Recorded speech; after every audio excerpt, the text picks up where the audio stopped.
Hello, everyone. I don't know if you are live streaming yet. I need to check, but good morning, everyone. Just, just let me check it. Yes, we are live stream.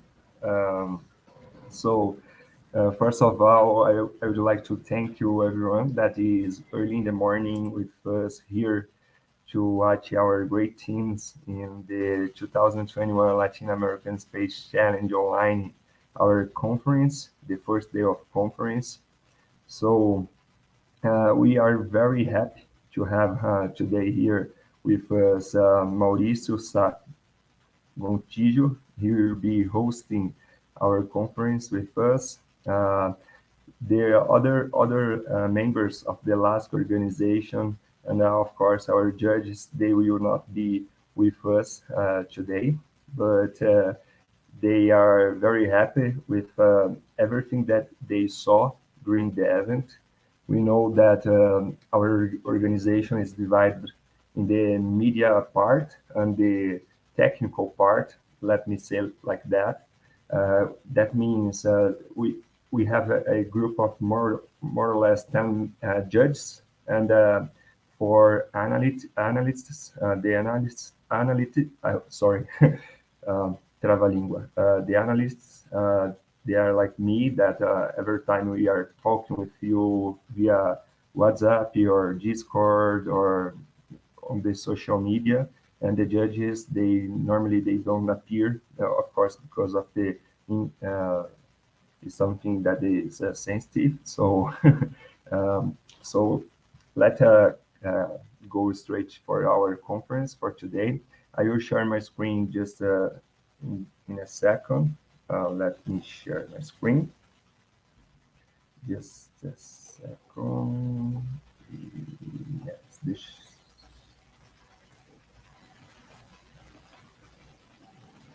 Okay, I think you guys are seeing my screen. So today we will have the first day of our conference. The first day is great. We will have team 9 at 10 o'clock a.m. talking about their specific extended abstract mechanical and heat resistance optimization algorithm for Bulkheads. Follow on, we will have the Black Canary CubeSat from EPOS, team 106. 1040, 1003 impact dispersion analysis from Capital Rocket team. At 11 o'clock, 10-1, optimal, active, and passive control of a sounding rocket, the Regal project from Topus. At 11:20, we will have T19, optimization of a spline, solid of revolution geometry for both tail design from APTA.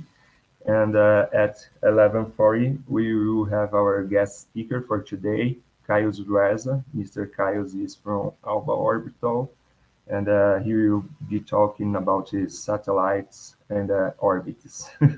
So this is our schedule for today.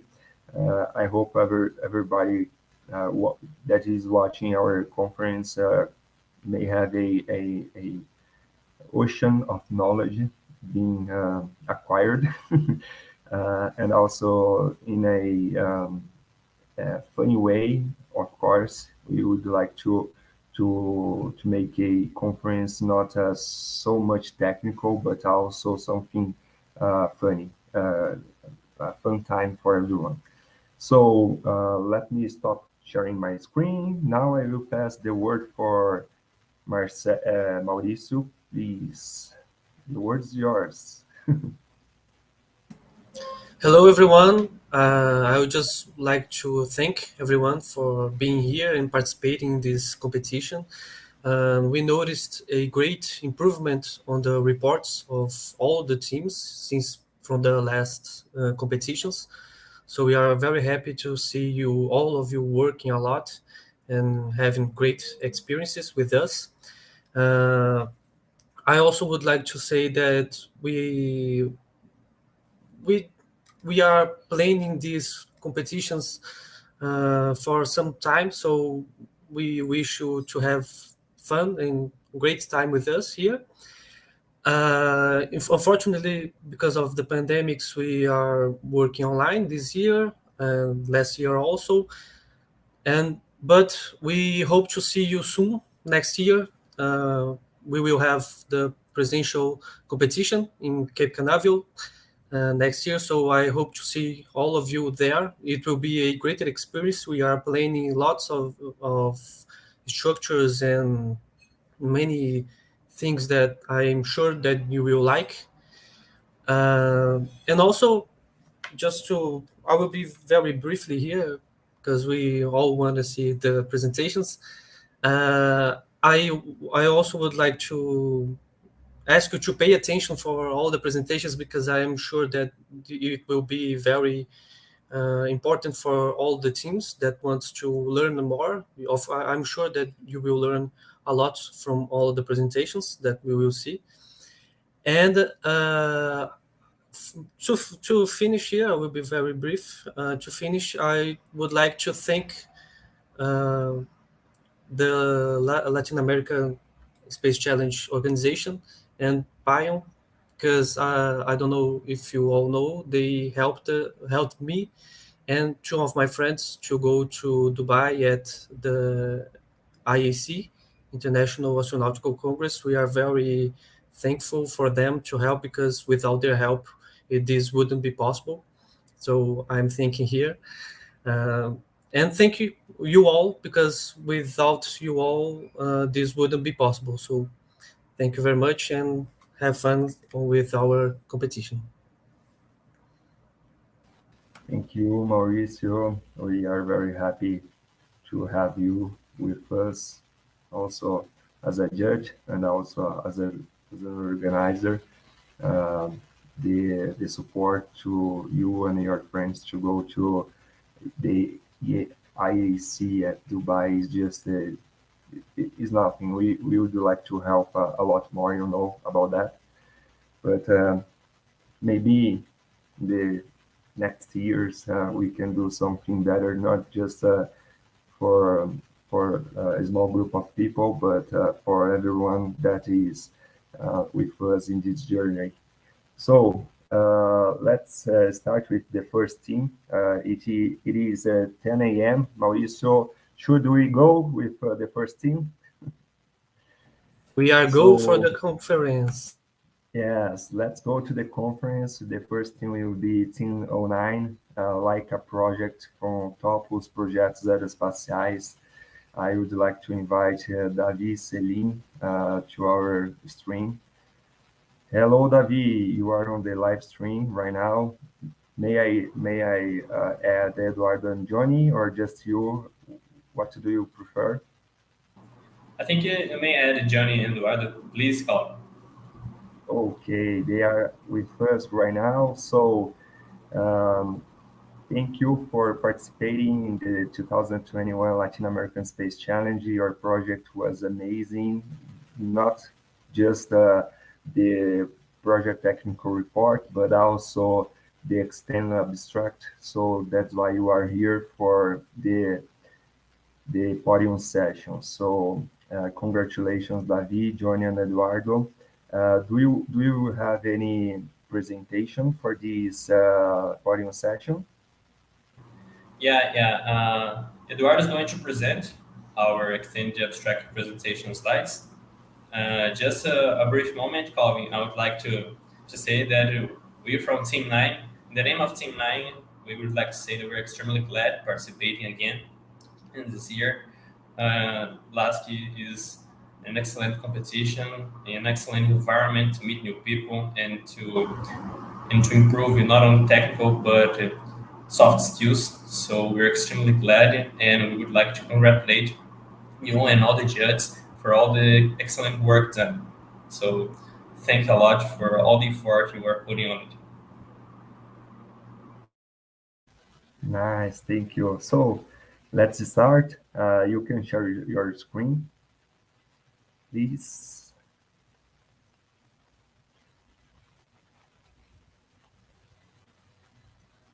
Let me add the screen like right now. So it It's loading. Yes, okay. 10:01, you have until Hey, can you folks 10:16. Have a great presentation, guys. Good luck. Hi, my my name is Eduardo, and I'll talk about Leica's algorithm for bulkhead optimization, which was the object of our extended abstract. Our major purpose is to enhance the bulkhead design while maintaining its quality. First, it's necessary to understand that Lighthouse Motor is an I-class motor with a phenolic tube as a casing and a steel nozzle and bulkhead. The propellant used was KNDX, which is a mixture of 35% of dextrose and 65% of potassium nitrate. 4 O-rings are used for sealing, and the ignition is started by a squid. The bulkhead is marked with the red circle in this image, and it connects the motor to the remainder of the vehicle. As such, it must endure high pressure and temperature, and in order to determine the ideal design of the component, a new algorithm was made to assess the consequences of the high temperature in the bulkhead. The bulkhead design was conceived through an iterative process where many different versions of the component were tested using the software ANSYS, in which the effects of the pressure and the distribution of temperature in the component could be evaluated.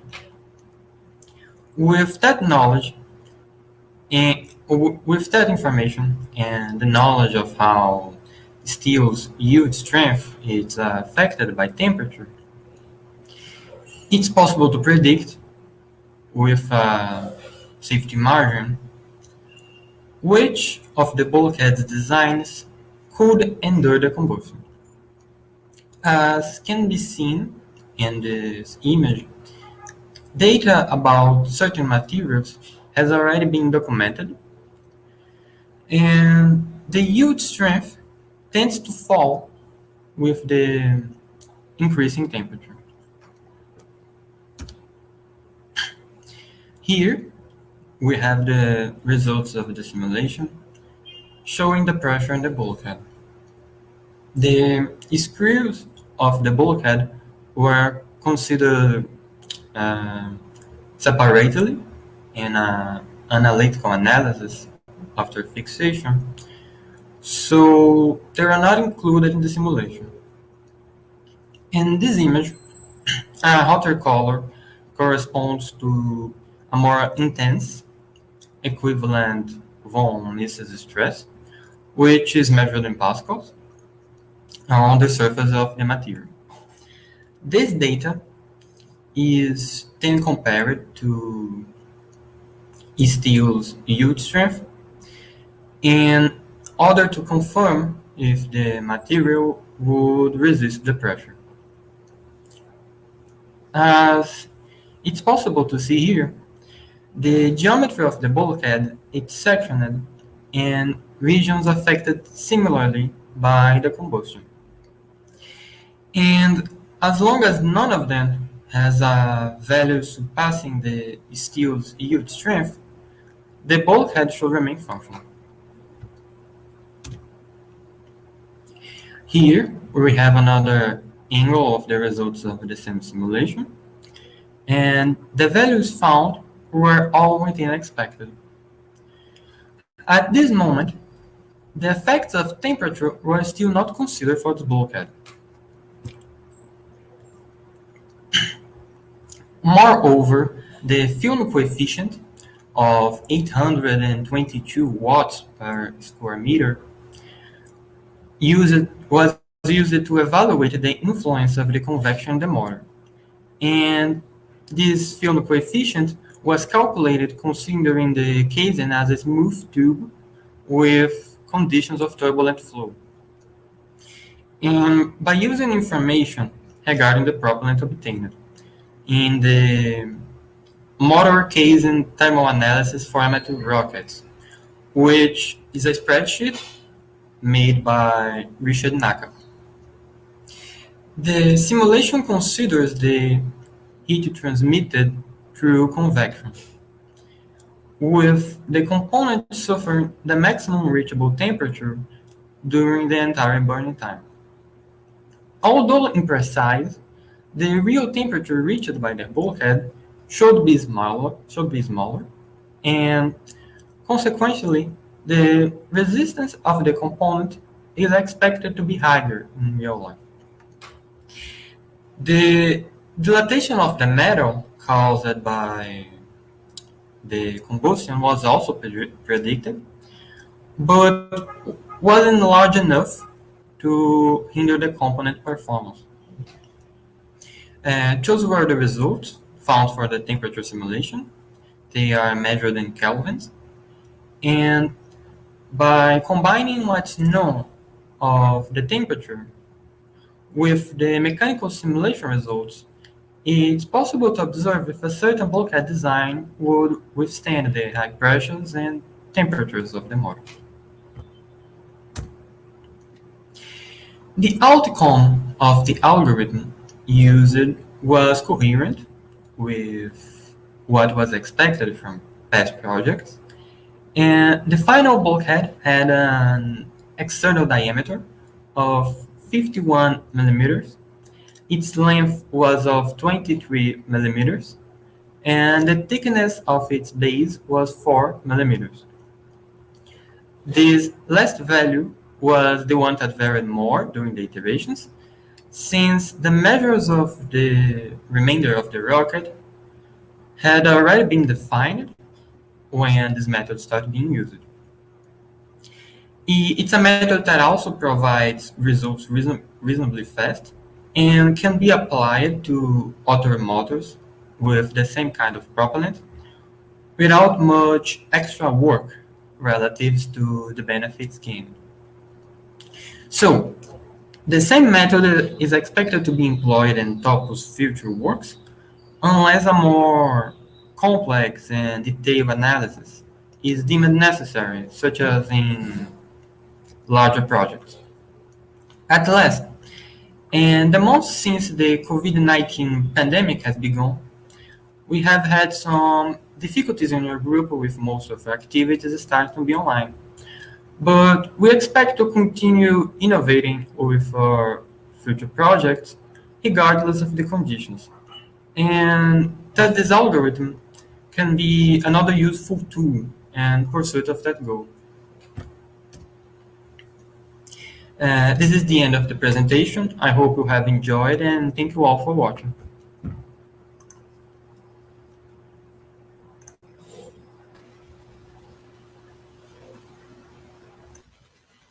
So, Davi, Eduardo, Johnny, nice presentation. Thank you so much. Let's see if you have any questions here in our YouTube channel.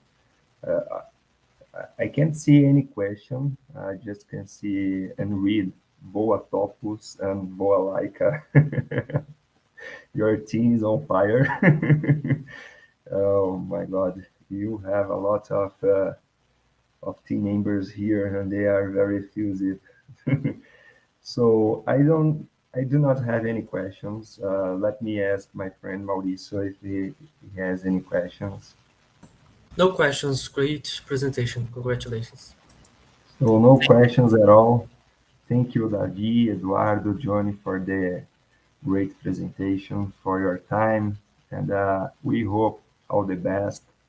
Our judges, they are not in the live stream with us here in the StreamYard, but they are watching in the YouTube. And it is something very important to say that The podium session is the technical part of the competition. On that, your team with along of the other teams that you are competing not about the Latin American Space Challenge at all. You are competing just for the João Canali Award for innovation and the award for excellence. This is the goal for the podium session. So yes, Fernando Barroso from Capital is saying your awesome work, Topos. Congratulations. Yes. So I hope the best for you guys. Thank you so much. If you have any last word, feel free to talk. Thank you for the opportunity. Thank you. I would like to say again, we're extremely glad, and it was such an honor, Calvin and Mauricio, to open the podium session ceremony. We're extremely glad for the selection, and we really hope you will all have enjoyed, not only the judges, but also the spectators in general. We have been dedicating ourselves. Yesterday, Leica project was 1 year birthday, and we have been working really hard for 1 year, and we have passed, as Eduardo said, for a lot of problems, a lot of difficulties caused by the COVID-19 pandemic, but we are still here, we are still standing, and we are extremely glad for how far we have come. So thanks for this opportunity. We are extremely glad to LASC and all the organizers and judges. Thank you so much, Davi. It is important to say, Topos, Projetos Aeroespaciais from University of São Paulo, they are competing with Team 09, that's like a project. They have also Regal project, and also they are working on the Latin American Space Challenge cooperation program that will set the rocket that will break the Latin American and maybe the South Hemisphere record for a student rocket apogee that will be aiming for 5,000 meters of apogee. I think tomorrow we will have a presentation on this topic. So Topos, we can see your evolution, your development since the beginning that you will start here with us in the Latin American Space Challenge. So we are very happy to have you here. So congratulations and thank you so much. See you. Thank you, Calvin.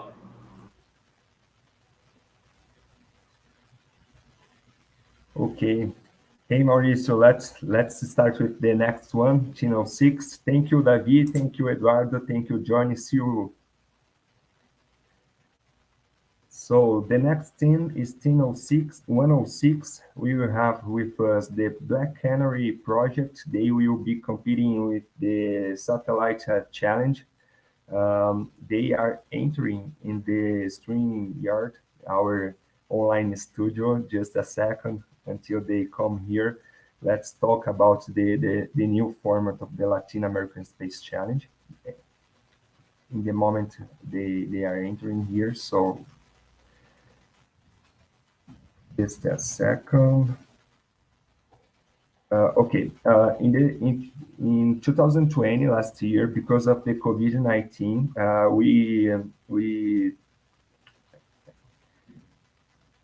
modified our format from a on-site competition focused on rockets to a online conference. And with the online conference, we had the opportunity not to just have rocket projects, but also satellite projects. And since 2020, we are having two different competitions inside the Latin American Space Challenge. We have the Rocket Challenge and the Satellite Challenge. The Black Canary project is participating in the Satellite Challenge. It's something new, not just for the Black Canary project and the other projects that are competing, but also for us. Satellite is not something very research in Brazil. Is something that we in the student level, of course, and it is something that is a challenge not for just for the teams, but also for us. So we are learning with you guys, and we hope all the best for the competition teams and also for Black Canary project. I will add Guilherme, Otávio, and Isabella here in the stream. Just a second. Yes, they are here with us. Good morning, Isabella, Guilherme, and Octavio. How are you? Good morning. I'm fine. Very excited. Good morning, me too. Nice, guys. Hey, Mauricio, do you want to talk something?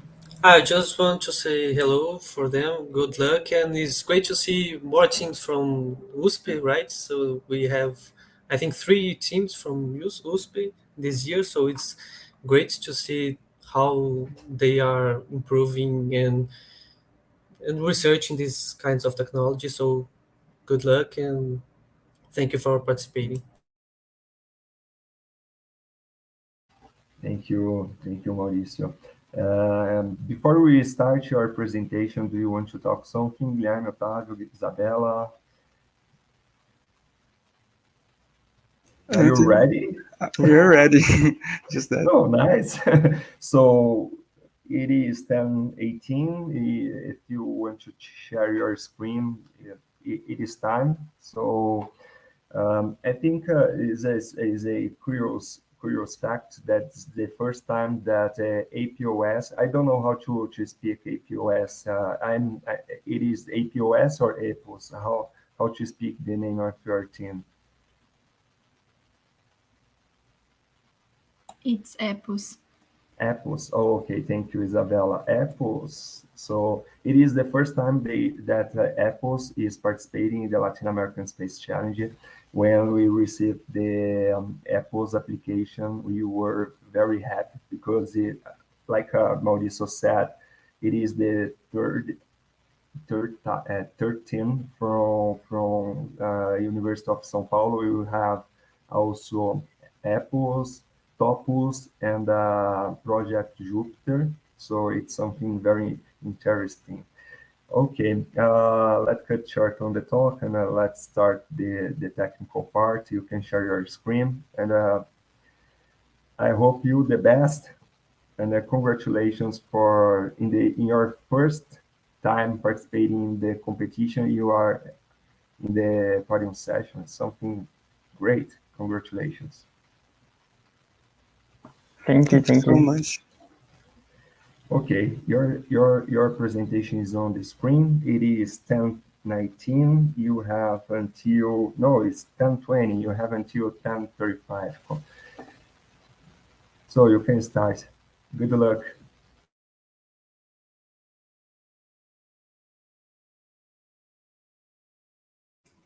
Otávio, if you want to start. Okay. Hi everyone, I'm Otávio, founder of Ellipse Projetos Aeroespaciais, and I'm going to show you the Black Canary project, which is a 3-unit CubeSat for meteorological purpose. And now let's embark on a space journey to better understand Black Canary. Before the liftoff, I need to talk about the mission of Ellipse. Ellipse was created with the mission to develop and consolidate the aerospace sector in Brazil and in the world. If you think about it, it is to see a logical path, which is to develop technological projects and qualify members to become possible professionals in the sector. But there is another way to achieve this goal. Showing the people the impact of space technologies and show how they are present in our daily lives, especially in times of pandemic.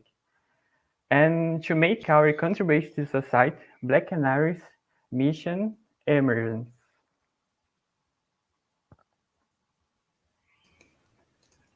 The mission of our CubeSat is to measure atmospheric pollution in order to analyze the impact of pollutants on the increase of COVID-19 cases. This is important for two reasons. The first is to show how pollution can harm people's lives, especially in times of crisis such as the global pandemic. The second is to make a CubeSat as viable to be used by institutes or companies that need meteorological data, taking advantage of the favorable economic movement in the aerospace sector, the new space. For this mission, Black Canary will use an Argus 2000 spectrometer for measuring pollutants. The spectrometer can record infrared radiation emitted from the Earth's surface and atmosphere to space. Although measurements of fine particles are not possible for space, we can estimate their concentration from the Earth's reflectance, as well as the concentration of gases present in the atmosphere. By application of optical absorption spectroscopy, absorption and column densities of particular atmospheric gas species may be obtained. This can be done with several algorithms using known formulas and more recently machine learning models. This is important because a substantial relationship seems to exist between particulate matter and COVID-19 infection spread over 120 cities. A 10 microgram per cubic meter increase in pollution concentration caused a significant increase in daily counts of confirmed corona-positive cases.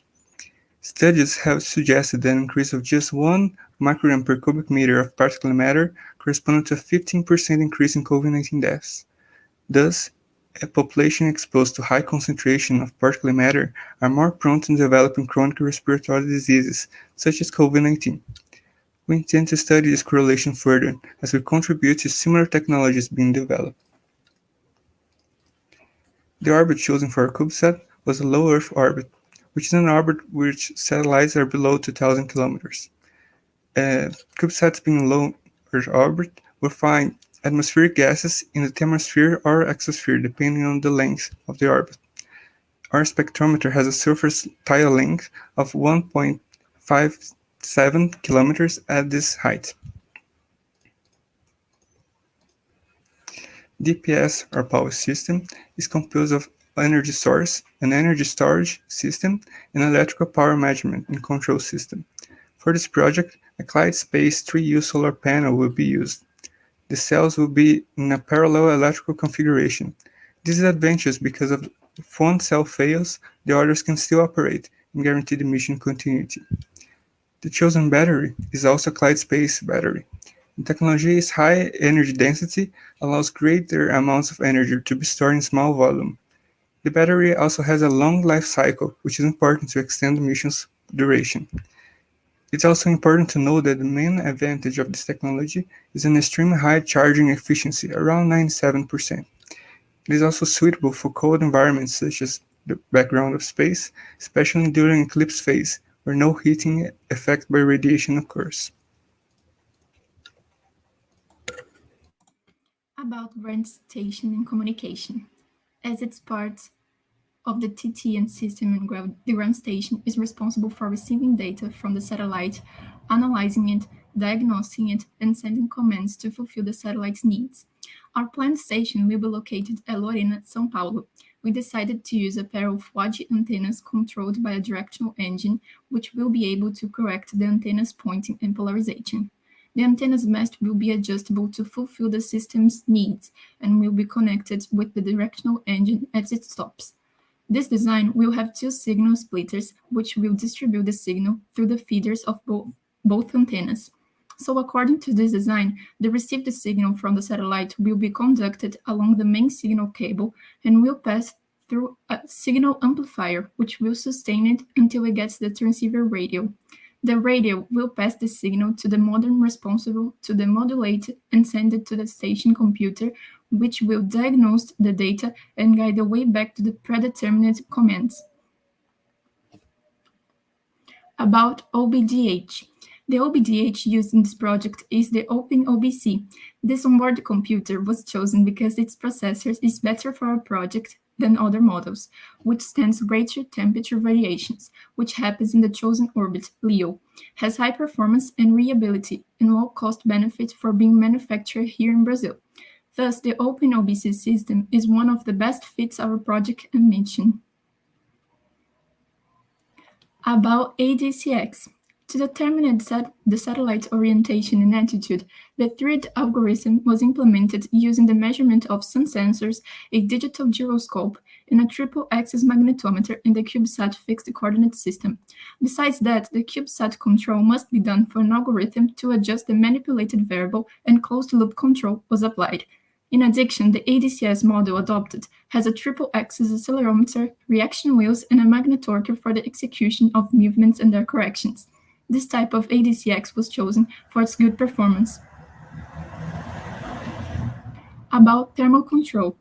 The multi-layer insulator MLI used in this project is formed by 15 alternating layers of MLI polyester film and nylon micronetworks covered by a layer of Kapton polyamide film. These layers reduce heat exchange by radiation between the surfaces of the satellite. In addition, a heat pipe was also used for thermal control through the absorption of heat by the liquid inside. In this case, water proved to be the most effective fluid. Besides that, it was used a temperature sensor capable of measuring covering temperatures from minus 55 Celsius degrees to 125 Celsius degrees. This type of insulation was used because its model is less costly than the most, but is still highly effective. And finally, about the structure, the 7075 T6 aeronautical aluminum was chosen for the main structure of the CubeSat due to the better price of the material compared to others and also its quality. Ours will be based on a standard structure for a 3U CubeSat made by Nanoavionics.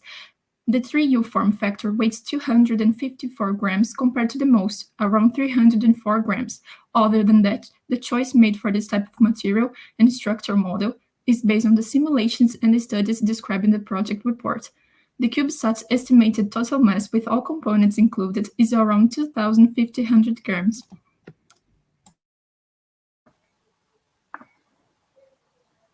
The financial analysis was divided by subsystems to have more accurate values. And this is very important because one of the goals was to create a project that is applicable in the context of new space. For this, the subsystems that are common to other CubeSat projects, we did with the best possible cost benefit, and the other subsystem, like payload, we did with the high quality possible. That was observed for its cost. This means that the Black Canary project can be used by companies or institutes that want to make meteorological applications just by changing the payload. And that was the trip with the Black Canary project.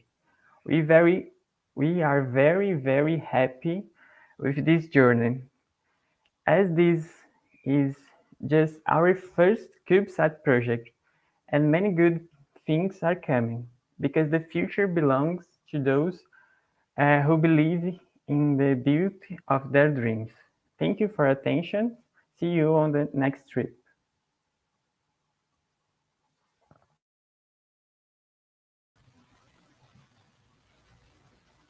Nice presentation. Thank you, Otávio, Isabella, and Guilherme.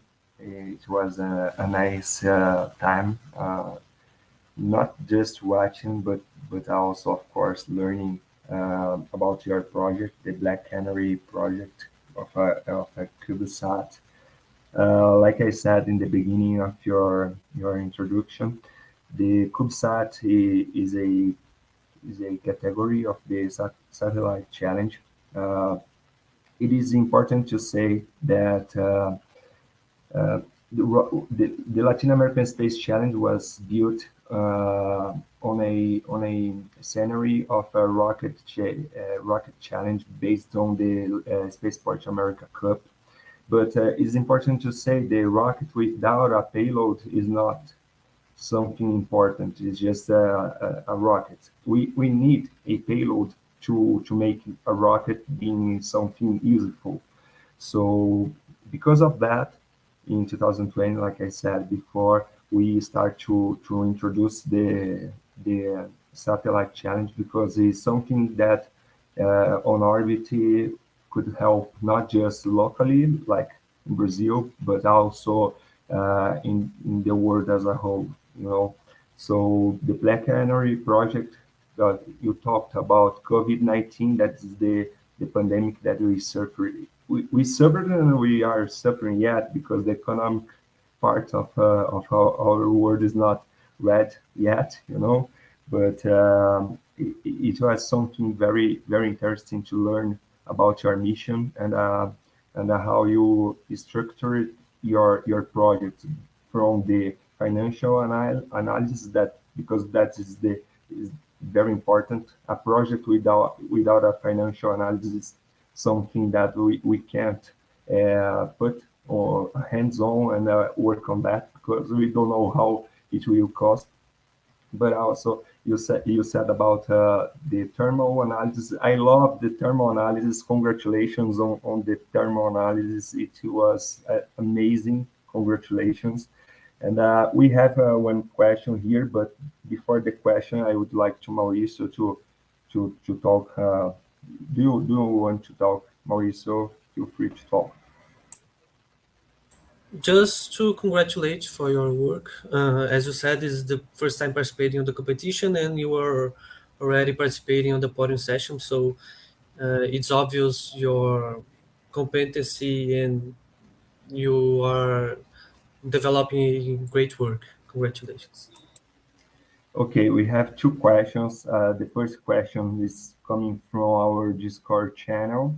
It was made by Marcelo. Hey, Marcelo, how are you? Nice. From Chaska, JRP. It's not from Brazil. It's an international team. He asked, what was the most challenging part in their development?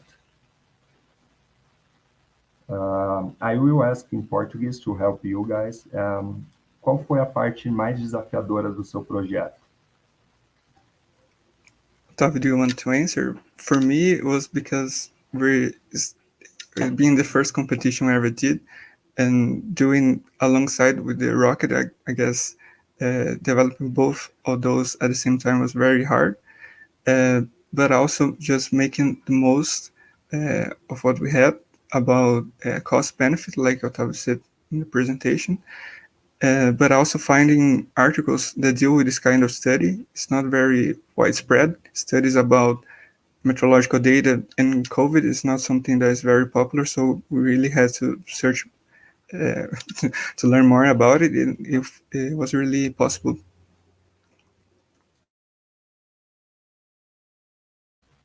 Nice.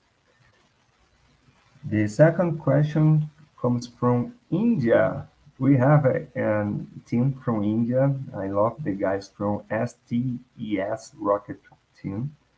The question is, what kind of data are you collecting?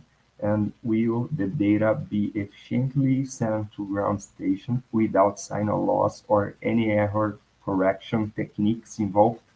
For example, checksum. Okay, so about the data loss is something very important. The payload has some mechanisms. We can check if it's sending correct data or not, but it is still something we have to keep in mind. And it's also important to make some corrections because atmospheric is it changes very fast, and it depends on a lot of variables. So yes, we need to make some adjustments. And what we're measuring is reflectance, top of the Earth reflection, to be more precise. And with this reflectance, we can estimate optical depth in other measurements and compare it to COVID-19 cases and estimate the particulate matter. So that's the measurements. Nice, thank you, Guilherme. We have the third one. Is just I think it's not just a question at all. It's just something to know.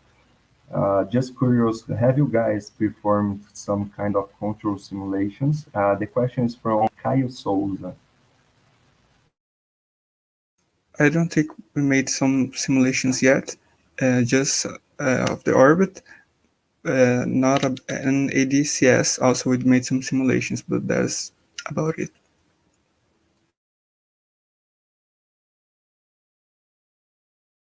Okay, nice. Okay, we have another one. It's funny because everyone is a little bit shy to ask or to make a question for you. But after a few questions, everyone makes okay. I want to make a question also. I think this is not the correct name of the guy asking it, but it's Gordon Freeman. Okay, Gordon. What is the most complicated system on your mission? The most complicated system, I guess, is just the making the payload work alongside the computer, and the telemetry is, I think, is the most difficult because it involves a lot of electronics, a lot of data handling. So I guess that's the most difficult part. The battery and thermal control are also very interesting, but they are more common in other CubeSats, so it's easier to compare and understand what they're doing and apply to our project.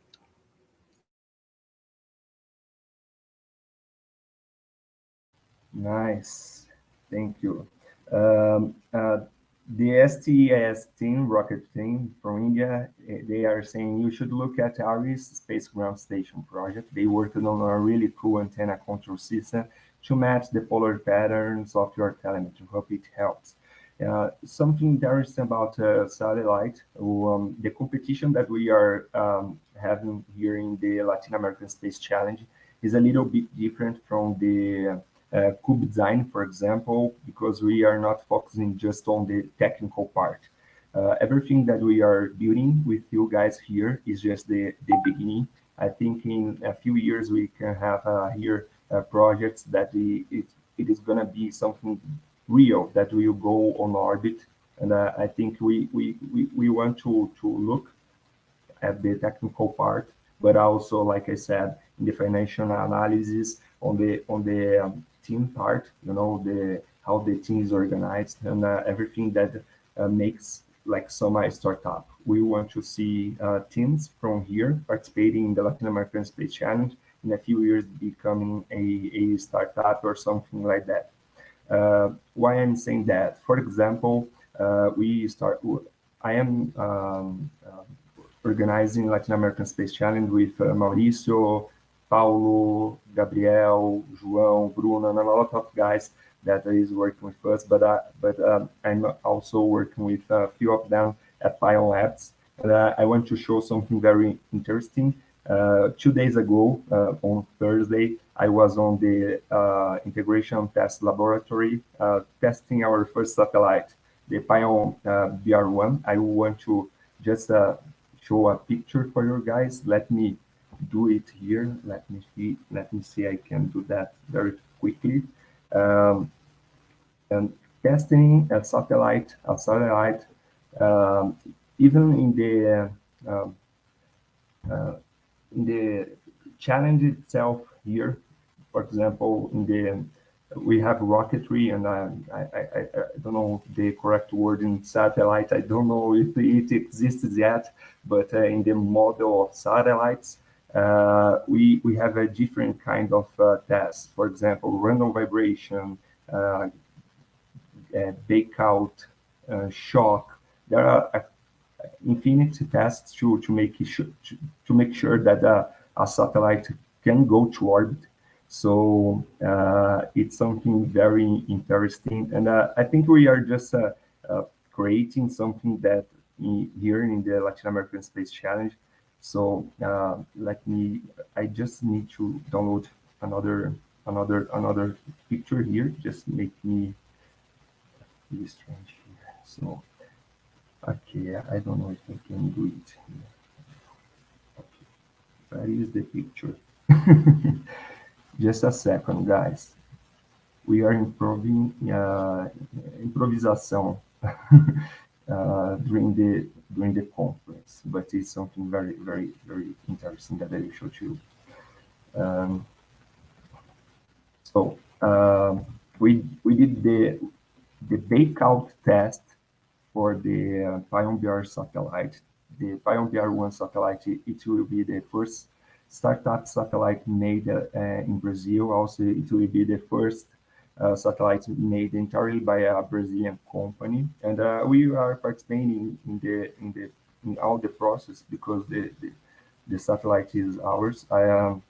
Let me show to you how is the test. Let me share screen here. My Chrome tab, share, present. Okay. Here we have two pictures from Thursday, like 2 days ago. The picture on the left is the vacuum chamber. Inside the vacuum chamber, we have the Pioneer 1 satellite. This is the flight model, the model that will be launched by SpaceX on January 15th, 2022, or more or less 60 days from now. And on the right, we can see Bruno. Bruno is working with us at Pion, and his girlfriend Bella. They are holding the Pioneer 1 satellite. The test was a bake out. It's something that we put the satellite in a vacuum chamber and with like vacuum, of course, and we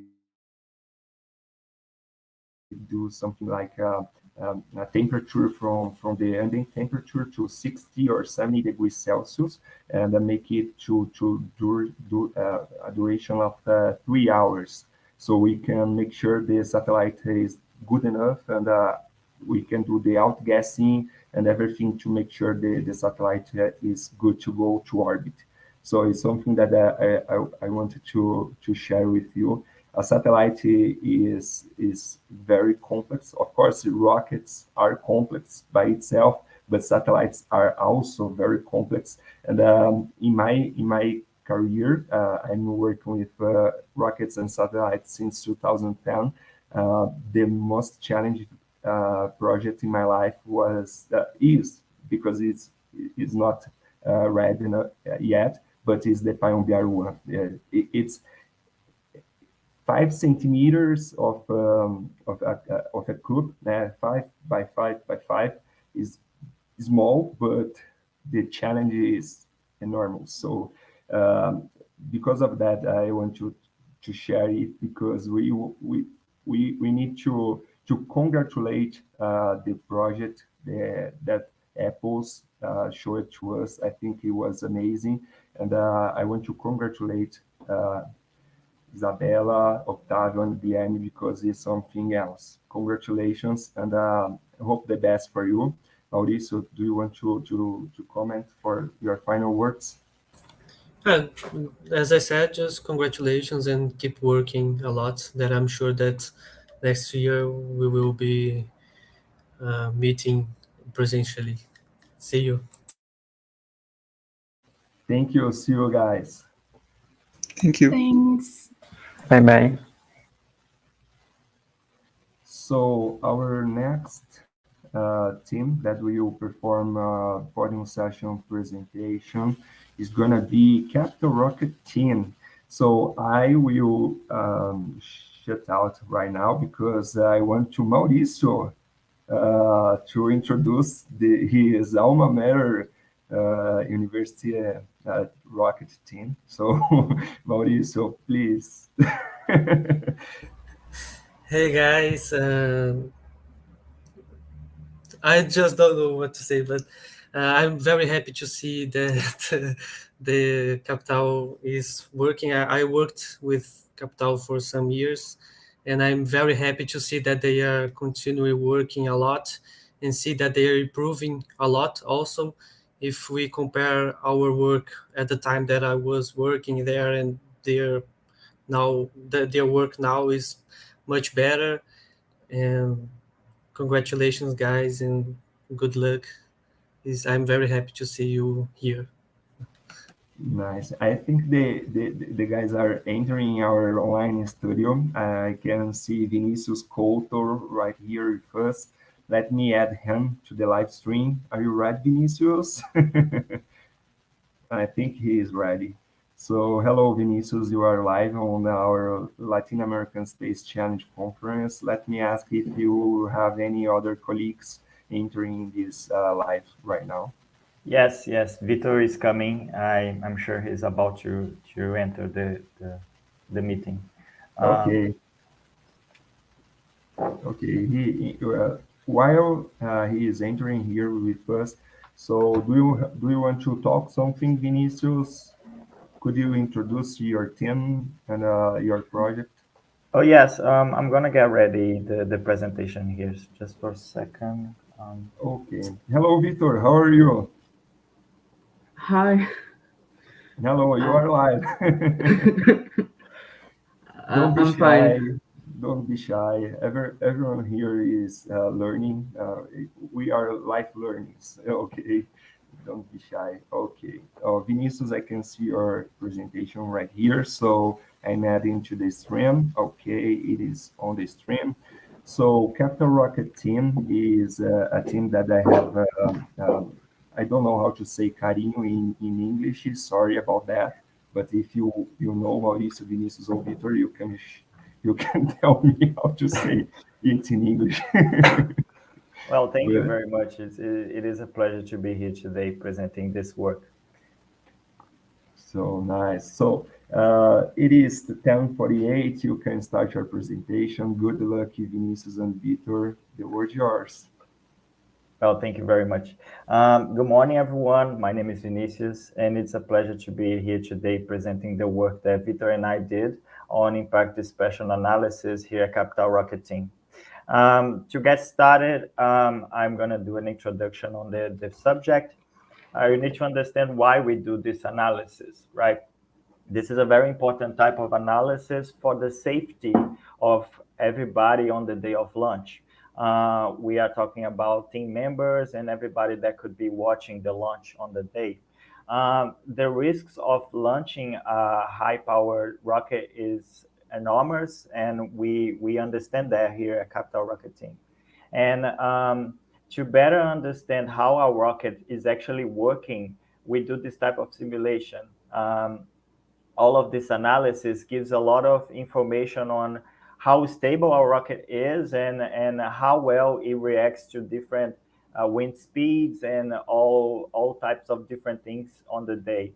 So what we are interested on by analyzing this is the small possibility of the rocket falling on top of a house or someone or a habitated area or any area that the team deemed as unsafe for the rocket to land on. Even maybe vegetation areas or anything like that, right? Wow. I'm sorry. Are you hearing the microphones working? Yes, it is. Okay. With this analysis, we will try to define where it's most likely that rocket will land given the uncertainty in the wind profile and other factors in the mission. The result will be a series of ellipses that represent those areas. By overlapping each ellipsis with a scaled map of the landing region, we'll be able to discuss the risks involved in the mission. Next. Openrocket is a free open source software widely used in rocket modelism to calculate the rocket's aerodynamic characteristics and simulate its possible trajectories. Although it is a reliable software, many factors can vary unpredictably and change the rocket's trajectory. The Openrocket accepts custom softwares to be executed during the trajectory simulations. Such pieces of code are called listeners and can modify the simulation as desired. We developed a listener that initiates new trajectory simulations with custom combinations of initial launching conditions that are entered prior to the launch to the simulation. This way, we can create enormous quantities of simulations for possible combinations of conditions in a way that would be impractical to do otherwise. With the simulations done, the team could finally start to analyze the results and draw some ellipses.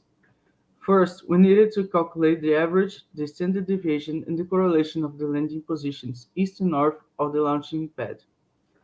Inputting those values into the bivariate probability distribution equation, we get a surface called probability distribution function, or PDF for short, which is analogous to the wave function in quantum mechanics.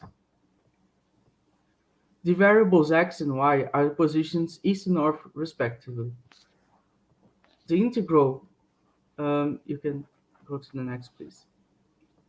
The integral of the PDF over a given area represents the probability of the impact point being inside this given area. The contour lines of the PDF are ellipses, and we are interested in specific ellipses with the same axis being 3 times the standard deviation in the respective axis. This is called a 3 sigma dispersion ellipsis, and it gives a probability of approximately 99.7% of the impact point being inside of it. In other words, the volume of the PDF over the 3 sigma dispersion ellipsis is 0.997.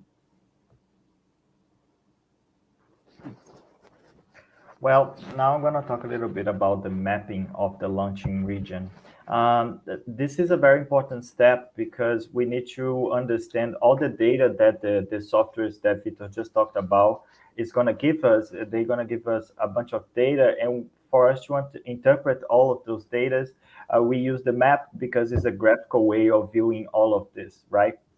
So what we did here at our team, we made this map of we analyzed all of the possible falling positions for the rocket, and we mapped all the houses, construction zones, any building, and all of the vegetation area around a 5-kilometer radius from the launching pad.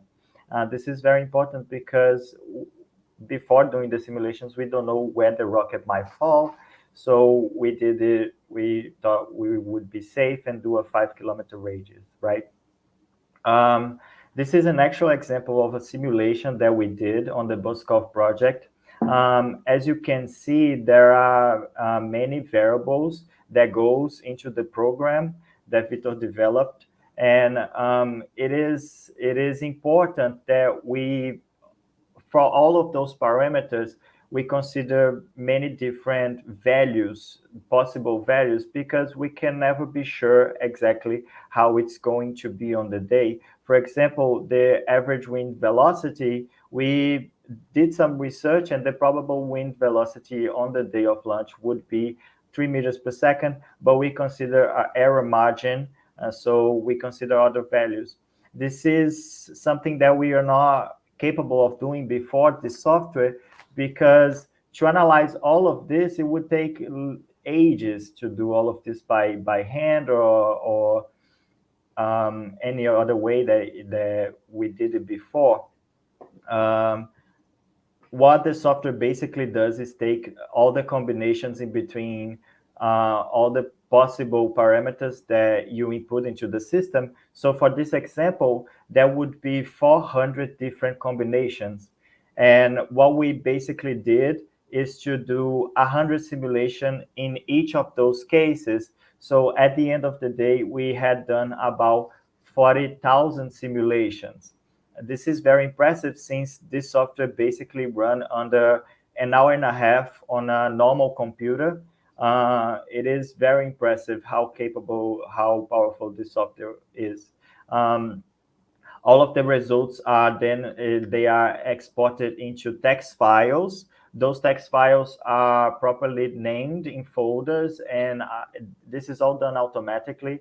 This is the way that we found to track all of the simulations. So later on, we can know what each ellipse corresponds to each parameter, each combination of parameters, right? Then all of this data is then imported into the Octave program. And this is the program that will generate all the ellipse. The actual output file that the Octave program gives is a KML file, which is a file that is compatible with our map. This file contains the ellipse in latitude and longitude coordinates for us to analyze it, right? So this is the actual image for that simulation.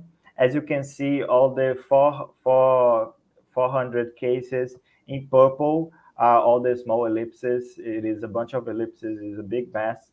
And the orange ellipse is what we call a total ellipse. This is the ellipse that we are interested on. It is the ellipse that contain all of the cases. As you can see, even though there is no, for example, vegetation touching the purple ellipses, we will consider that top green part, because it is inside the total ellipse. This is, by importing all of this into the map, it works marvelous, because the map itself gives us the area of the ellipse, even though we could calculate it by hand. It is a great thing that the software, the map does it for us. And all we had to do is do this simple calculation, a probability calculation that we are interested on. So right here, the AN is the probability of it falling on an unwanted area that the team decided. And the AT is the total area of the ellipse, right? So right here, the equation 2, you can see the probability of it landing on a house. And the equation 3, you can see the probability of it landing on a forest, which is basically the same calculus, just using the different areas that the map gives us. As you can see, there is just a small part of a house in the bottom part of the total ellipse. Now, in a conclusion, by working on this, we noticed how powerful this tool actually was. And this is a very powerful tool, so we can basically use it to make decisions on site on the day of launch. What we can basically do is take readings of wind direction and wind speed on the day of launching, and an hour before make simulations that could actually change how the team would launch the rocket on the day. This is very important for the safety of people on the day, and it is truly wonderful how well the software actually works. The safety analysis, we noticed that it's much more reliable the more simulations we make. So the more the merrier. The more simulations we do, the better it is the analysis. Since we're talking about probabilities, the more data we have, the better the representation, right? And as we're working on this project, we notice how powerful Openrocket actually is. It is an open source software that gives us so many tools, and as we worked on it, for the future, we really want to know what else Openrocket has to give us. We actually use Openrocket to do another type of simulation, that the possibility of the rocket losing a fin in midair, which is an important analysis as well, even though it is such a small probability of it happening.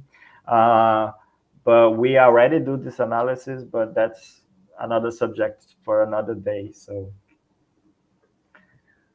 the following work, we pretend to implement better interfaces for the softwares. We want a more user-friendly interface so that we can input our variables more easily, and also make the software faster, more reliable. We want to study the results that the software gives us and interpret them, so we can really understand the implications and the risk assessment of this study. Um, we want to develop the ways of better visualize the results, not more graphs, more graphical ways, more maps, and more tools to interpret those results. And finally, we want to study real cases of real launches, apply the software to those cases, like our current project, the Boskov. When we launch it, we can compare the results, and this way we can evaluate the software. Of course, it is very important to make sure that it does represent the reality of the rocket trajectory. And finally, also, we are applying the same statistical methods, the same study to another work very closely related to this one, which is for debris dispersion analysis, in which we assume an explosion in mid-flight of the rocket. We model possible debris that, and we try to simulate in Octave its trajectory. Doing that for thousands of debris, perhaps millions, maybe, we will get similar impact points for the debris, and we can do similar ellipses for those for this case. Those are our references, and we want to thank you very much for um, coming to our presentation. We are very happy to be presenting here. Feel free to contact us on any questions you might have on uh, our social media, and we would like you to, if you like what you see, you can also follow us on Instagram. We are also always posting about our current works. Well, thank you very much. Per ardua ad astra. Thank you.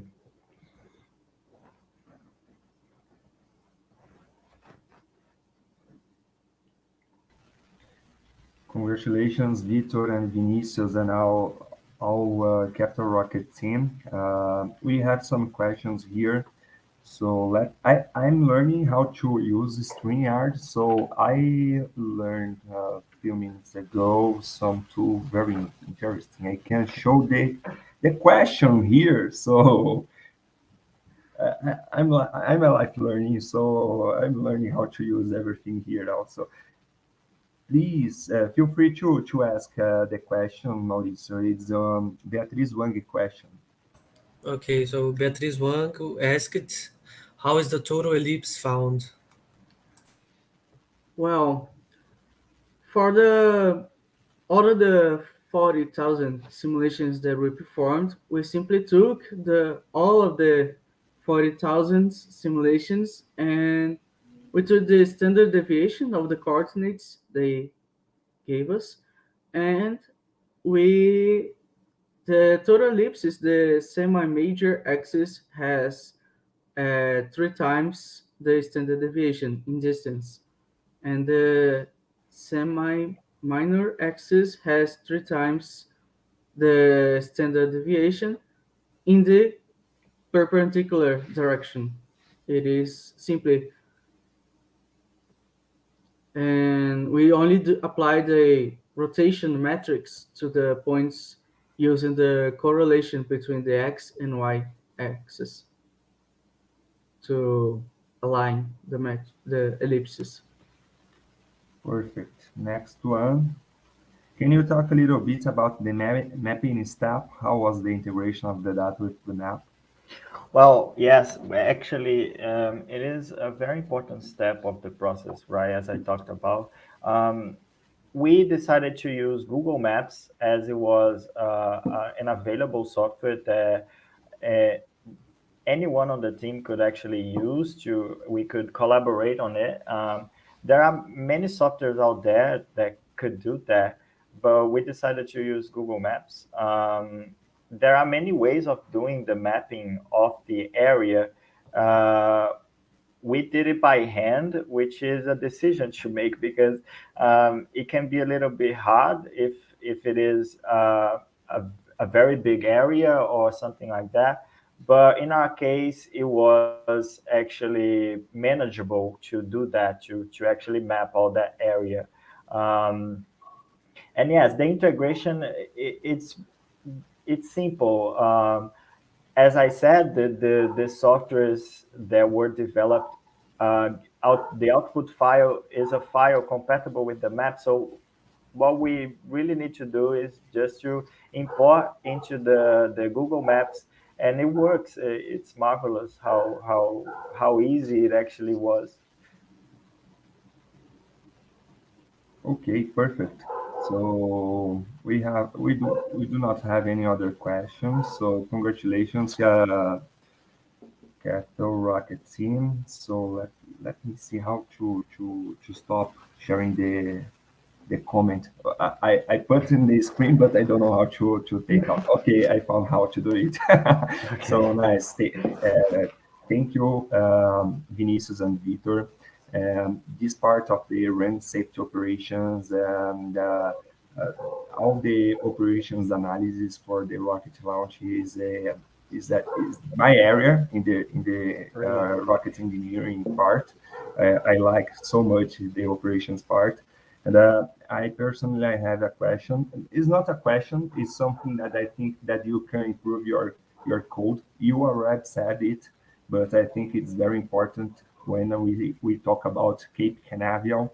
It's three things. The first one is simulate, of course. If you have a oh, I forgot how to say in Pena. Uh, Aleta. How to say Aleta? Fin. Thanks. I forgot. Sorry. If you lose your fin, one of your fins during the liftoff, what could happen with your trajectory? This is important. Second, I think it's important is um, we say that like a life risk. What is the probability to have a casualty and in 1 million of launches? I will share with you this equation, but it's something that the Brazilian Air Force they ask us for launching, for example, at Alcantara Launch Center. So what is the impact of your trajectory on the risk of our lives? So something like that. And finally, I found very interesting, and also for 2022, I will ask you guys, and we can simulate not just your rocket, but every rocket participating in the Latin American Space Challenge to understand what is going to happen with their trajectory. I think it's something very, very cool. Congratulations, Vinicius, Vitor, and also our Capital Rocket team. Well, thank you very much, and please share the knowledge that you have. This project is not done yet. We want to work more on it. We want to advance on debris dispersion. It's a whole thing here at Capital. And yes, thank you very much. It's an honor to be here. Thank you. Thank you, guys. See you. So our next presenters are from Regal team. It's a team 01, Topos Projetos Aeroespaciais from University of São Paulo. They will be talking about optimal, active, and passive control of a sound rocket. So welcome, Gabriel. Johnny, you are here again. Hello, Johnny. Yes, I'm a part of both projects. Nice. You had time to drink a coffee, so I think you had a great time. Hello, Kael. Hello, Gabriel. I love everyone. These guys. They have a background for not just for the first project, the Leica project, but they have also a background for the Regal project. Please, what's the name of the artist from your team? The artist, the graphic designer of your team. What's his name? I want to send a project. The projects Who? have different designers. The Leica, yes, nice. Leica was me, with the help of Globo, Pompeu, and everybody. Clay também, also. Regal was mostly Pompeu, clay and in global. Nice. It's something very, very interesting because I think the competition is not just the technical part. You guys have a student team, but it's something like a startup. You are not just focusing on the technical part. You have also the part that you talk with suppliers or possible sponsors. You have the part that make the design graphic designer. You have the part of the human resource, everything. So congratulations. I love your design. It's something else. Congratulations. So let me cut short here. We are 11:12, a little bit late because of myself talking too much. So Mauricio, please, you can introduce them and we can start. So good luck. We are, as I said on the previous presentation from your friends from Lorena, I'm very happy to see all of you guys from the University of São Paulo, and good luck. Have a nice presentation. Thanks. So I'll be transmitting my screen. Please give me a heads up when you guys can see it.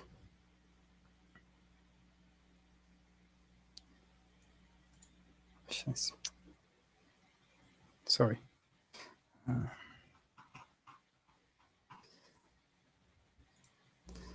Okay. It's loading.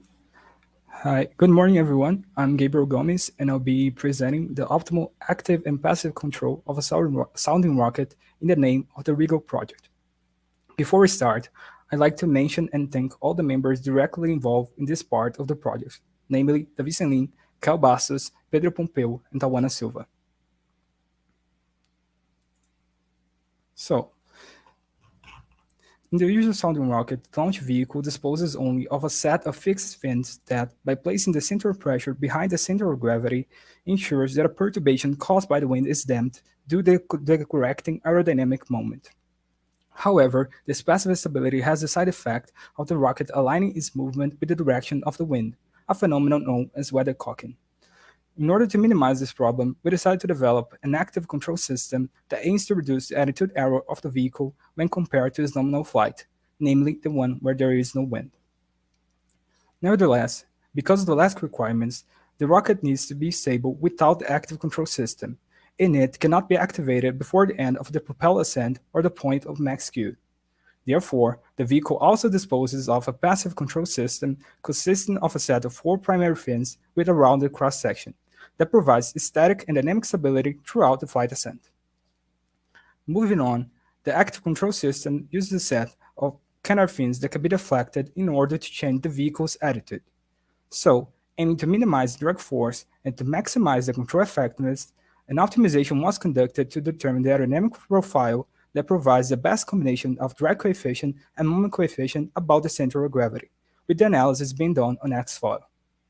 Furthermore, to enable the implementation of the optimal airfoil, the fins are manufactured through 3D SLA printing, a method which results in a lower surface roughness and a higher dimensional precision.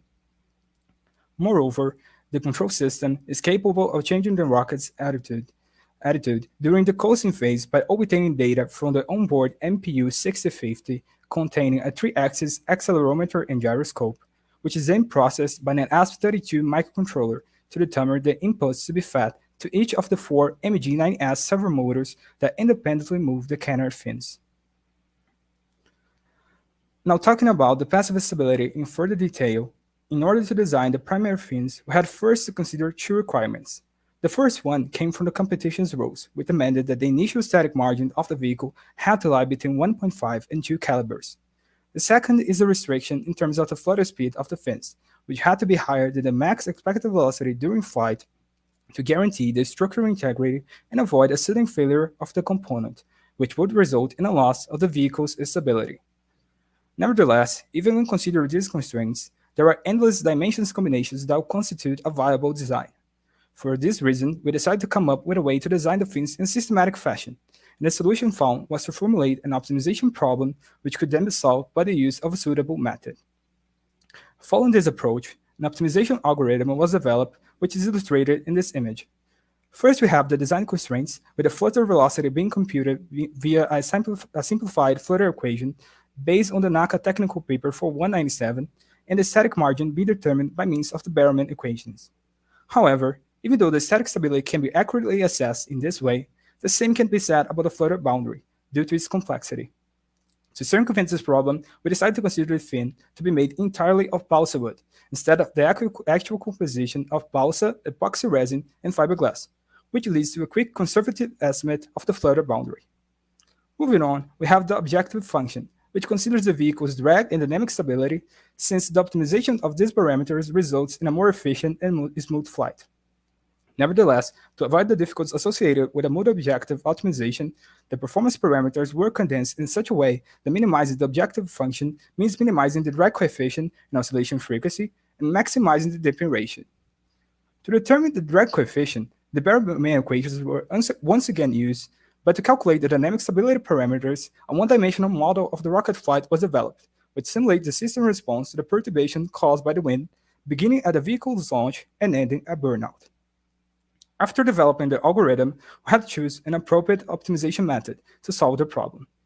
Since the objective function is time-consuming, common heuristic methods like the genetic algorithm are very practical because of the large number of function evaluations required to reach the optimal solution.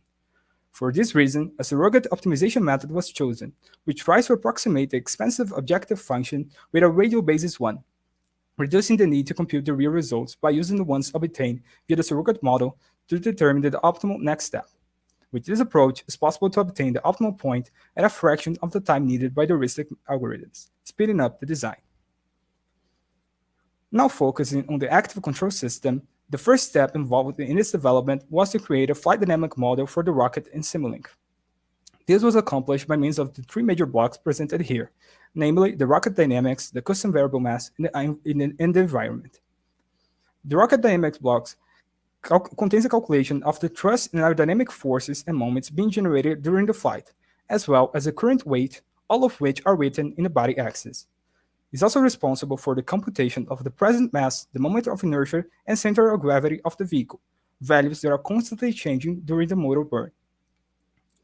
The custom variable mass block is a Simulink native function which solves the Newton-order equations that describe the motion of a rigid body with 6 degrees of freedom and varying mass with the forces, moments, and inertia matrix written in body coordinates.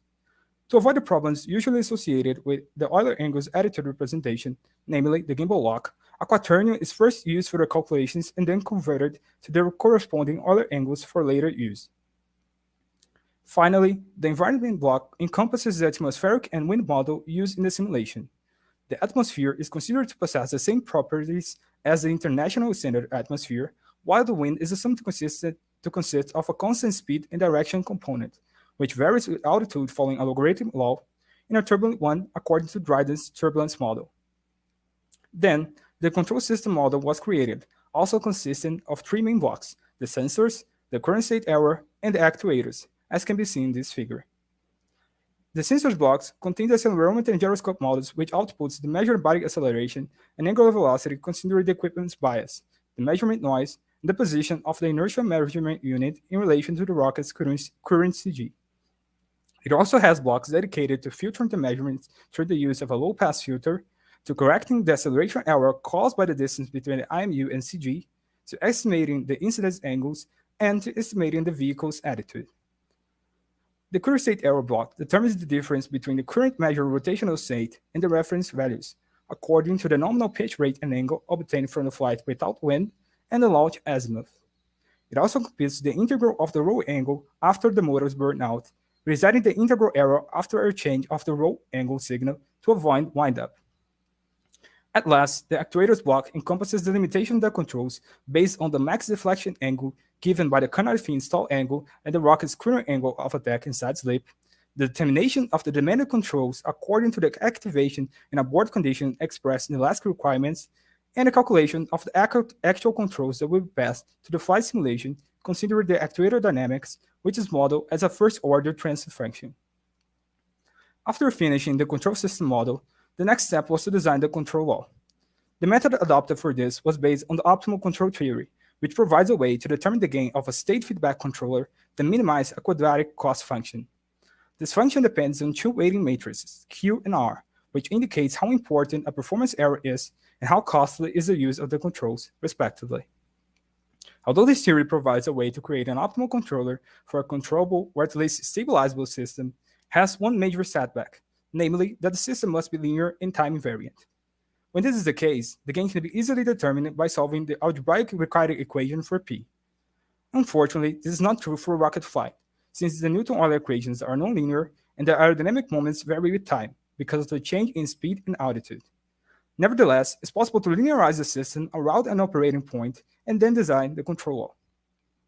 To do this, we first have to find a trim point and then perform a Taylor expansion about this point. Considering that the perturbations about this equilibrium state are small, we can approximate the derivative by only considering the first term, namely the Jacobian matrix. So, by determining the dynamics and control Jacobians, we have a first-order approximation of the system, but it may still be nonlinear. However, if we substitute the symbolic values in the resulting matrix by the ones corresponding to the trim point, the ensuing model is a linear and time-invariant system, as we wanted. After linearizing the model, the obtained matrices are used with the LQI and LQR native functions on MATLAB. We determine the optimal gain of a linear quadratic regulator with and without integral action, respectively. Since the pitch and yaw planes have a zero pole, the system dynamics already ensure a zero-state error, rendering the use of an integrator unnecessary. Therefore, for both these planes, the LQR function was used, with the LQI being only used for the roll control. After all the control system development, a first test was run considering the nominal parameters of the rocket to assess the system performance, and then a Monte Carlo simulation was made, considering the uncertain parameters presented in this table, to evaluate the control system robustness. This approach was adopted since usual gain, phase, and disk margin analysis would only consider the parameters of the linearized model, and, in general, would not provide a true assessment of the original nonlinear time-varying system. Therefore, by running a simulation of the real plant dynamics for thousands of uncertain parameters combinations, it's possible to determine the robustness of the system with more accuracy. Finally, we have here an animation showing how the mechanisms controlling the Canary fin's motion will work. Now, talking about the results obtained, first we have the optimal primary fins dimensions and the corresponding rocket performance obtained from these fins. Then we have the flight simulation results for three different situations, namely the nominal flight without wind in blue, the flight considering the wind but the control system deactivated in orange, and the flight with wind and the control system active in yellow. First we have the Euler angles comparison, namely the roll, pitch, and yaw. Then the trajectory in lateral and longitudinal planes are presented, and as it can be seen from the images, the control system is able to effectively reduce not only the Euler angles error, but also minimize the trajectory disturbance caused by the wind when compared to the flight without control. All the previous simulations were run considering the nominal parameters of the rocket, but these images show the comparison between the flights without control active and with control active when considering the variation given the uncertainty of these parameters. As you can see, the control system is also able to effectively reduce the radius of dispersion of the trajectory. Here we can see the apogee dispersion with and without control, also proving that the control system is able to improve upon the mean apogee of these flights. Finally, to end this presentation, I'd like to present a video show a flight gear animation obtained from the Simulink model data.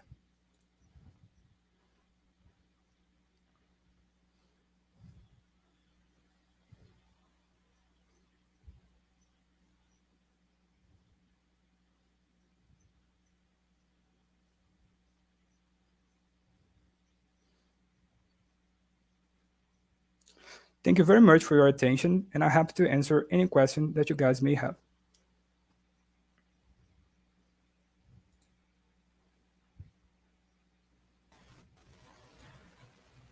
Congratulations on your presentation, Gabriel, Johnny, and Kael. It was, like Pedro said, was astonished. I'm astonished. Was amazing presentation. And I do not know if you will have questions on the YouTube side or on the Discord side. Do you have questions, Mauricio? I think there is one on YouTube. On YouTube? Yeah, I just said no. Oh, okay. Yeah, this one. Was the structural resistance of the active mechanism as challenging in your work? Not really. I mean, we dimensioned the servo motors and the levers to be able to resist like a 45-degree movement of the rotation of the canal fins. And so, since we already consider variation up to 15 degrees, given the canal fins stall angle and also the rocket's current angle of attack inside the lip, we already had like a super dimensional structural system for this part.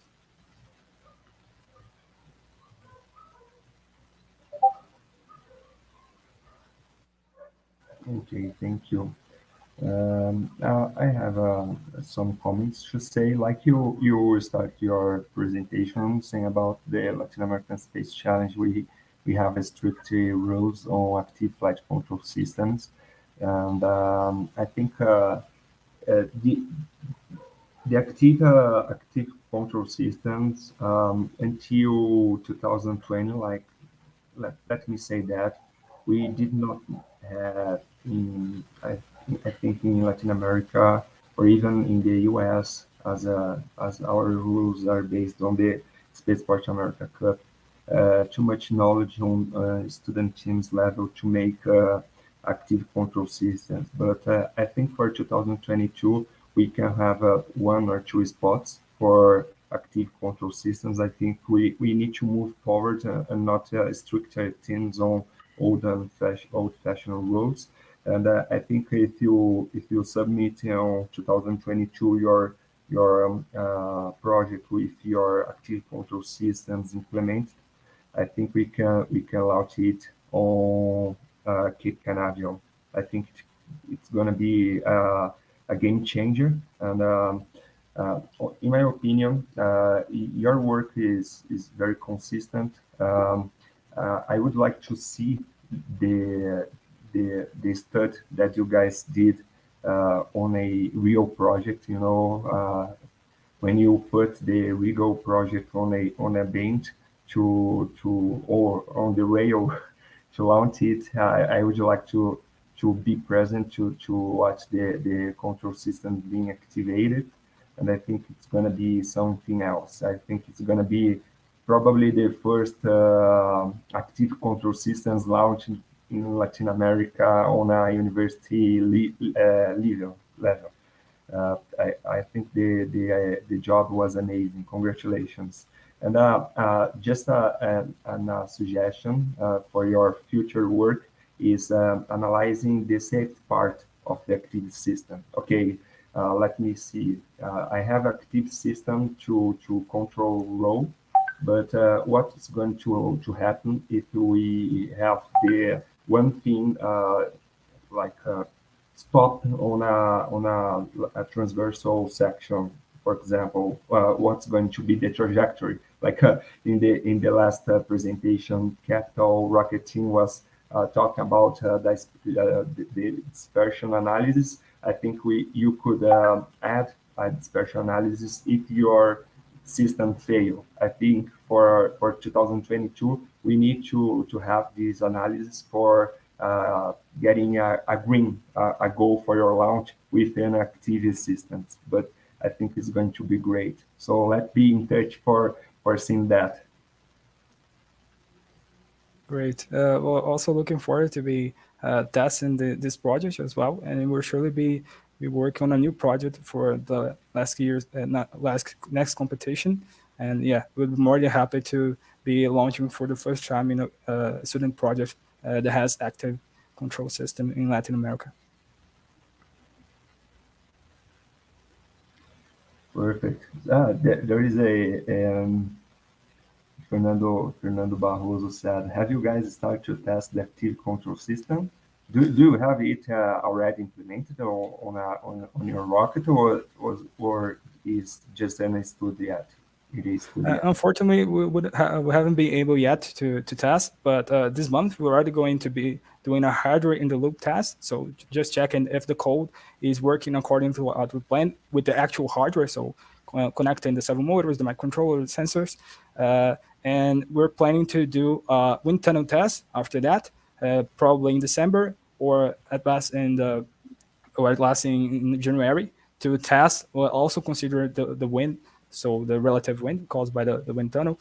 And finally, in February, we're planning to finally launch the Rigor project with this control system implemented. Oh, nice. And in August 2022, you launched a Rigor project in the Latin American Space Challenge also. So the last comment is from India, our friends from India. Amazing control system model, you guys. Really amazing work. Yeah, I think so. Congratulations. Thank you so much, guys. Gabriel, Johnny, and Kyle. You did an amazing job. Thank you everyone, and thank you everyone who's watching us as well for your attention.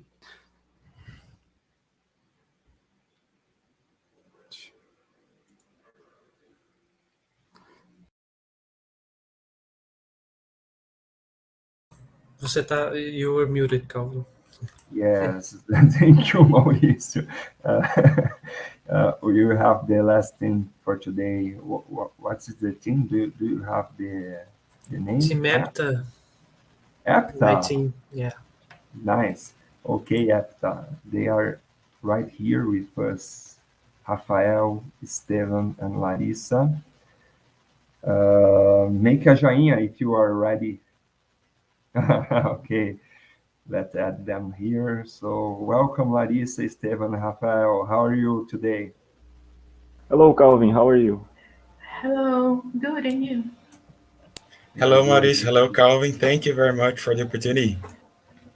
Nice. Congratulations for your work for the 2021 Latin American Space Challenge. It was an amazing. I want to say that EPTA is a team that I think start participating in the Latin American Space Challenge since the beginning in 2019. This is, I think, your third year with us participating. Is that correct, Larissa? Really, we just participate in the cooperation. It's the first time in competition. Oh, okay. It's the first time the competition. I think Yes. okay. The cooperation program started last year, so we are 2 years in the cooperation, right? So, okay. Thank you, Larissa, for the clarification. So, you guys are presenting today for us your podium session. Your podium session has the title Optimization of a Spline solid of revolution geometry for boat tail design. Is that correct? That is correct. Okay, perfect. Mauricio, you have the words for introduction. Thank you again. We are very happy to have you guys here. Good luck. Nice presentation. Thank you. We are happy to be here today. Yeah, I want to thank you again, Mauricio and Calvin and everyone in the staff for this opportunity. Yeah, you can share your screen now. Okay.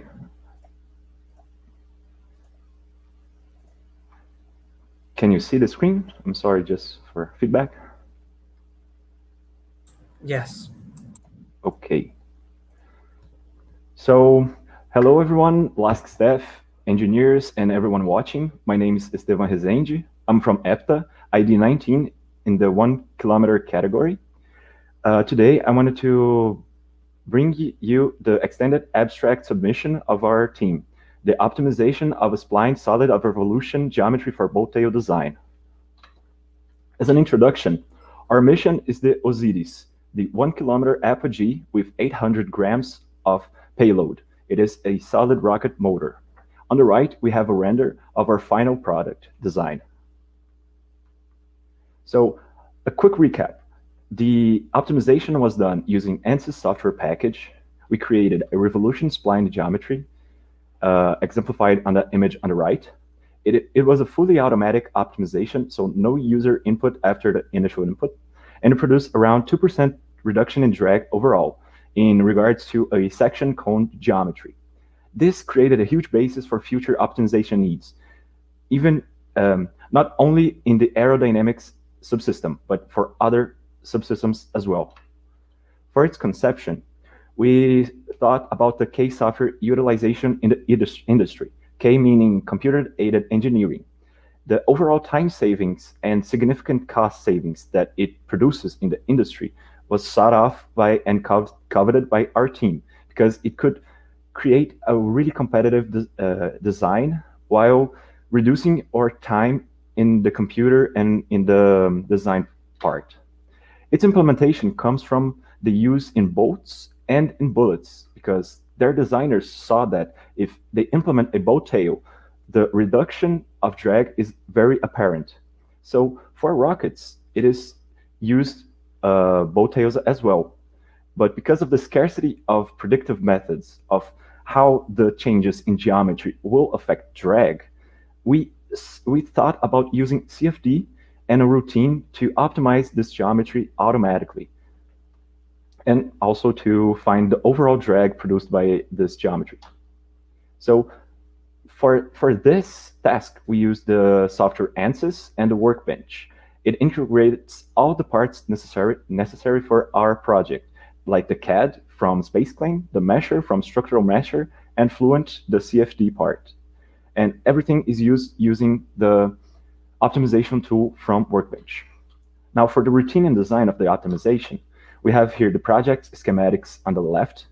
It shows that a parameter is defined by user input. It is then fed into the geometry. A geometry CAD file is generated.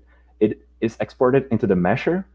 After a mesh is created, Fluent then imports this mesh and then produces the final drag and simulates it.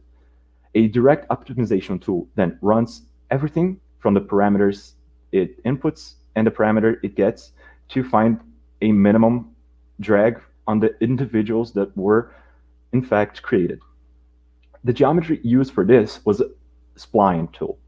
It was used by the draftsman when building ships. On the right, we can see an exemplification of this tool. And a fun little fact is that the Wright brothers used this spline tool for the wings design in their first aircrafts. So it is so used, it's so important, sorry, that all the CAD softwares have integrated spline tools in them. And for our method, we used a 3-degree curve with 2 spans and 1 through point. To better visualize it, we show now the 2D part of the SpaceClaim, our CAD file. You can see that there are no fins in our simulation, as this is a 2D axisymmetric simulation and not a 3D one. By zooming in, we can see that our boat tail is in fact a curve, and this curve is defined by the spline in the picture right now. To show how this spline was changed iteratively each cycle, we have this diagram on the top right corner.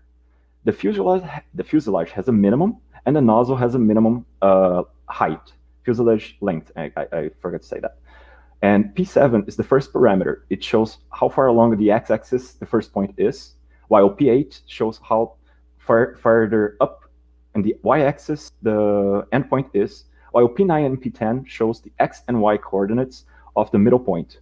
On the bottom left corner, we can see the parameter relationships. It explains that P9 needs to be greater or equal to P7, as well as P10 to P8. This creates a rectangle of 2 points, both endpoints. And P9 and P10 are bounded by this rectangle.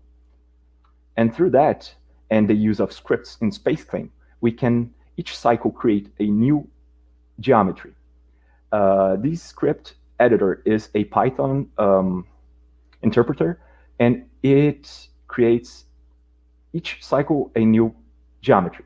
This geometry also is set named selections As an example, we can set the inlet as inlet, the outlet as outlet, and the nose cone as nose, as you can see in the bottom part of the picture.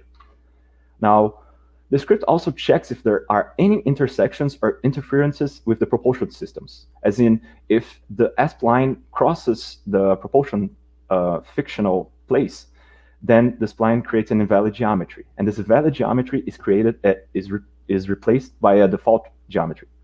So this does not invalidate our final product. Now, after exporting the CAD file, we go into the meshing part of our cycle.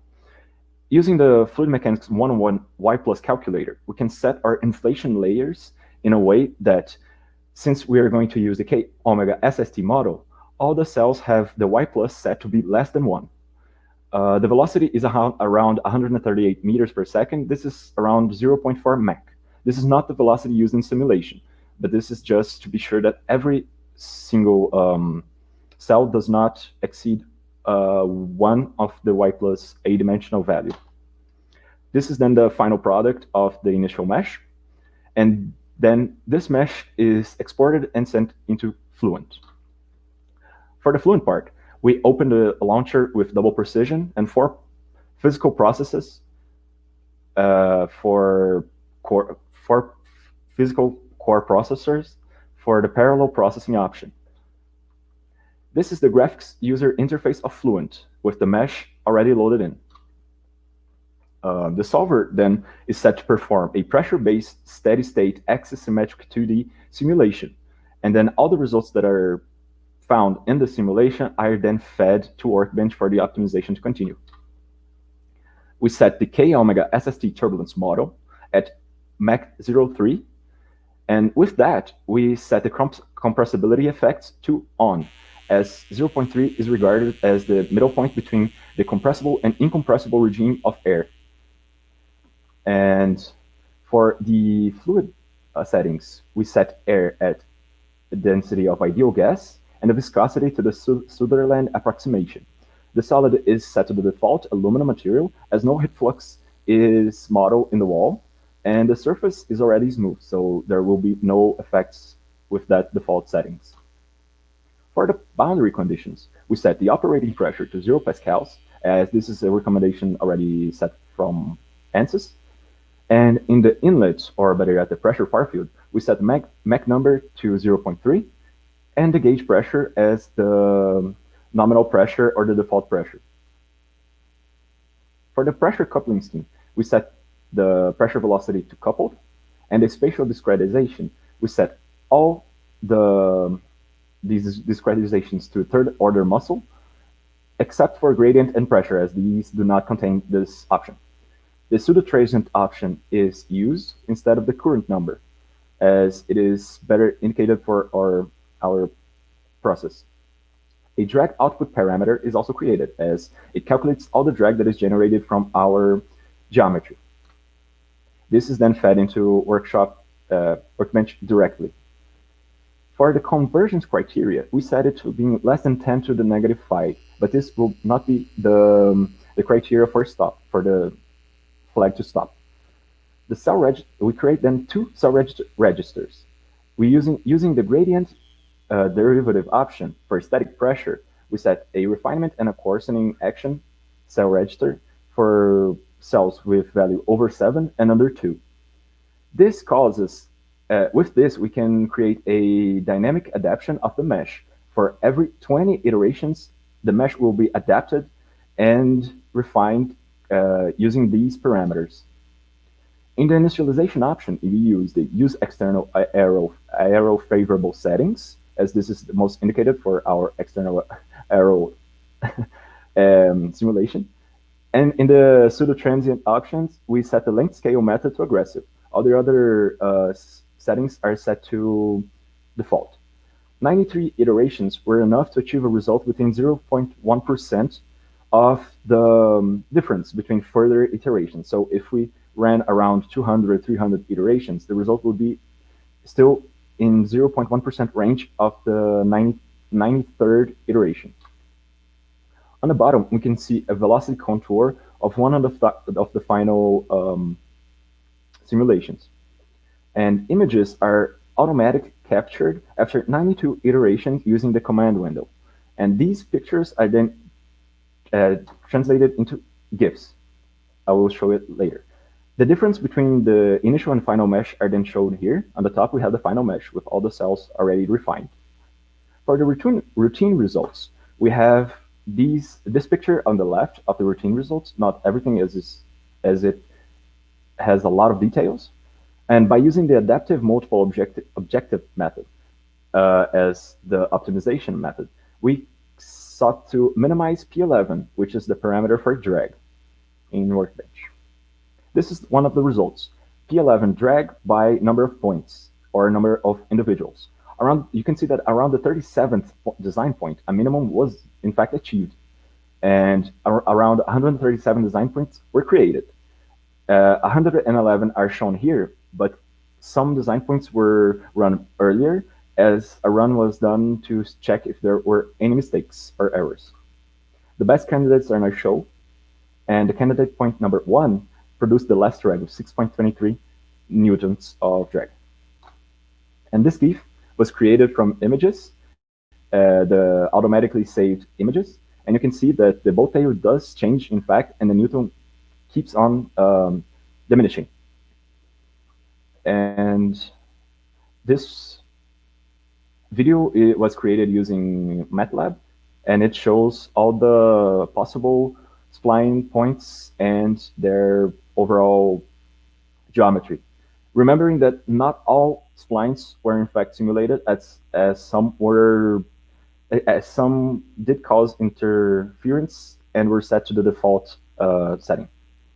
Now for our results, conclusions, and follow-on work, we see that we produce a reduction of about 2% in comparison from the section cone geometry. And in this picture on the bottom, it is in fact the section cone geometry.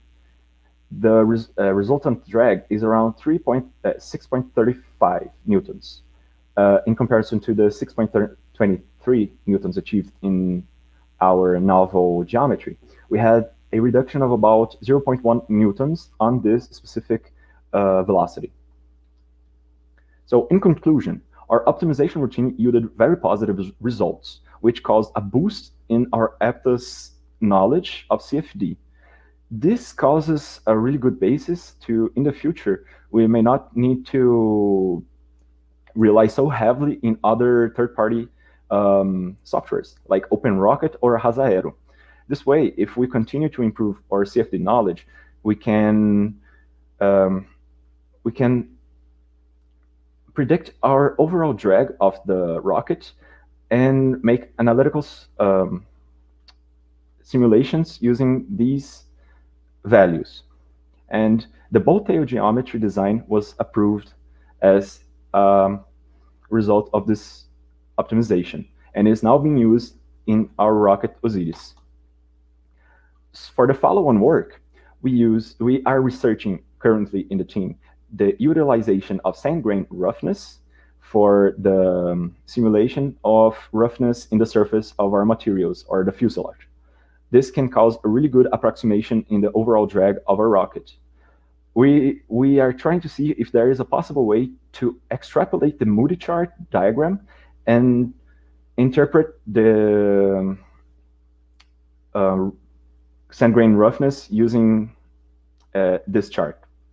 And for future, if we continue on this improvement and with better computational power, we can even produce 3D optimizations depending on our necessities and for the team.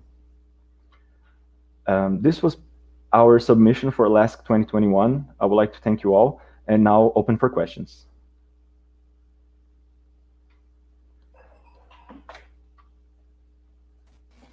Thank you, EPTA team, Team 19, Rafael, Larissa, and your great presentation, Esteban. It was amazing. I liked a lot the MATLAB tool that you record the design being, the iterations of the design in real time. It was great.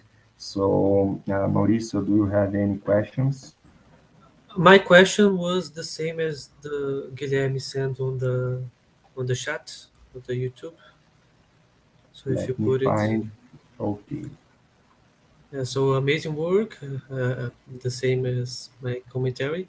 And have you considered doing the simulation including the engine's exhaust flow?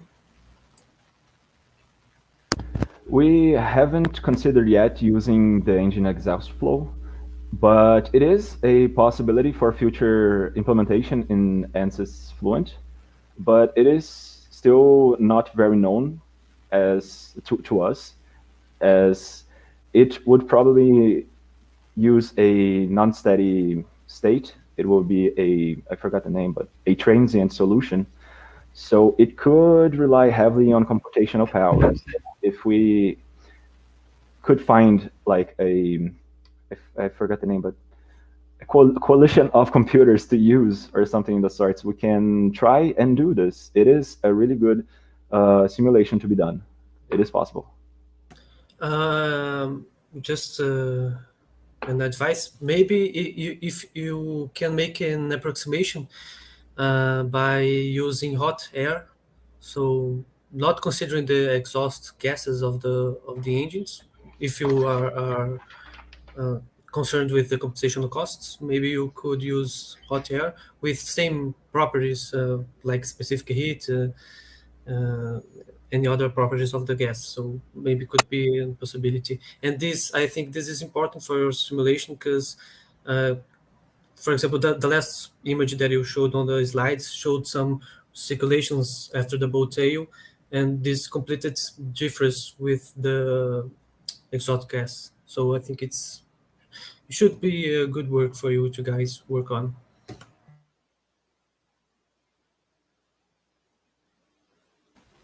The next question is, have you considered the use of more spline points in the boat tail? From Pedro Losada. Pedro, we have considered more points in the spline, but the difficulty in implementing them in the script editor and the parameters in Workbench, causes a really good. It demands a lot of time. So in our 3 months of the LASC competition, we had to make some simplifications, and it can using more points can cause a creation of a spline that kind of resembles an S. So we don't need an S as a boat tail. So I think it can be studied to see if it really can cause a good impact, but I think it will not bring too much of an improvement. I could be wrong, but it's a good thing to think about. Nice, thanks. The next question's coming from Discord is from Tony from Shaska GRP. It's what's the greatest learning that you have acquired during the competition? I think as a team was trying to integrate everything and work at home. I'm sorry, away from friends and everything. Being in the middle of the university with friends, just going like, we have a problem. We need to go to 3Q, as some of UFO know, and talk about this. We need to resolve this issue. So sometimes we are like, okay, just go into Discord. Oh, I'm not home. Oh, I'm not everything. I have class now. I have prova, a test now. And that was kind of hard. For this simulation, the biggest learning curve would be the use of ANSYS scripts in SpaceClaim, because there isn't a very good, how do you say that? There isn't a place where you can read, oh, this is how I check if there is interference. So you need to go through a lot of text and things to try and learn how to do that, as the Python interpreter isn't as user-friendly as everything. Larissa, Rafa?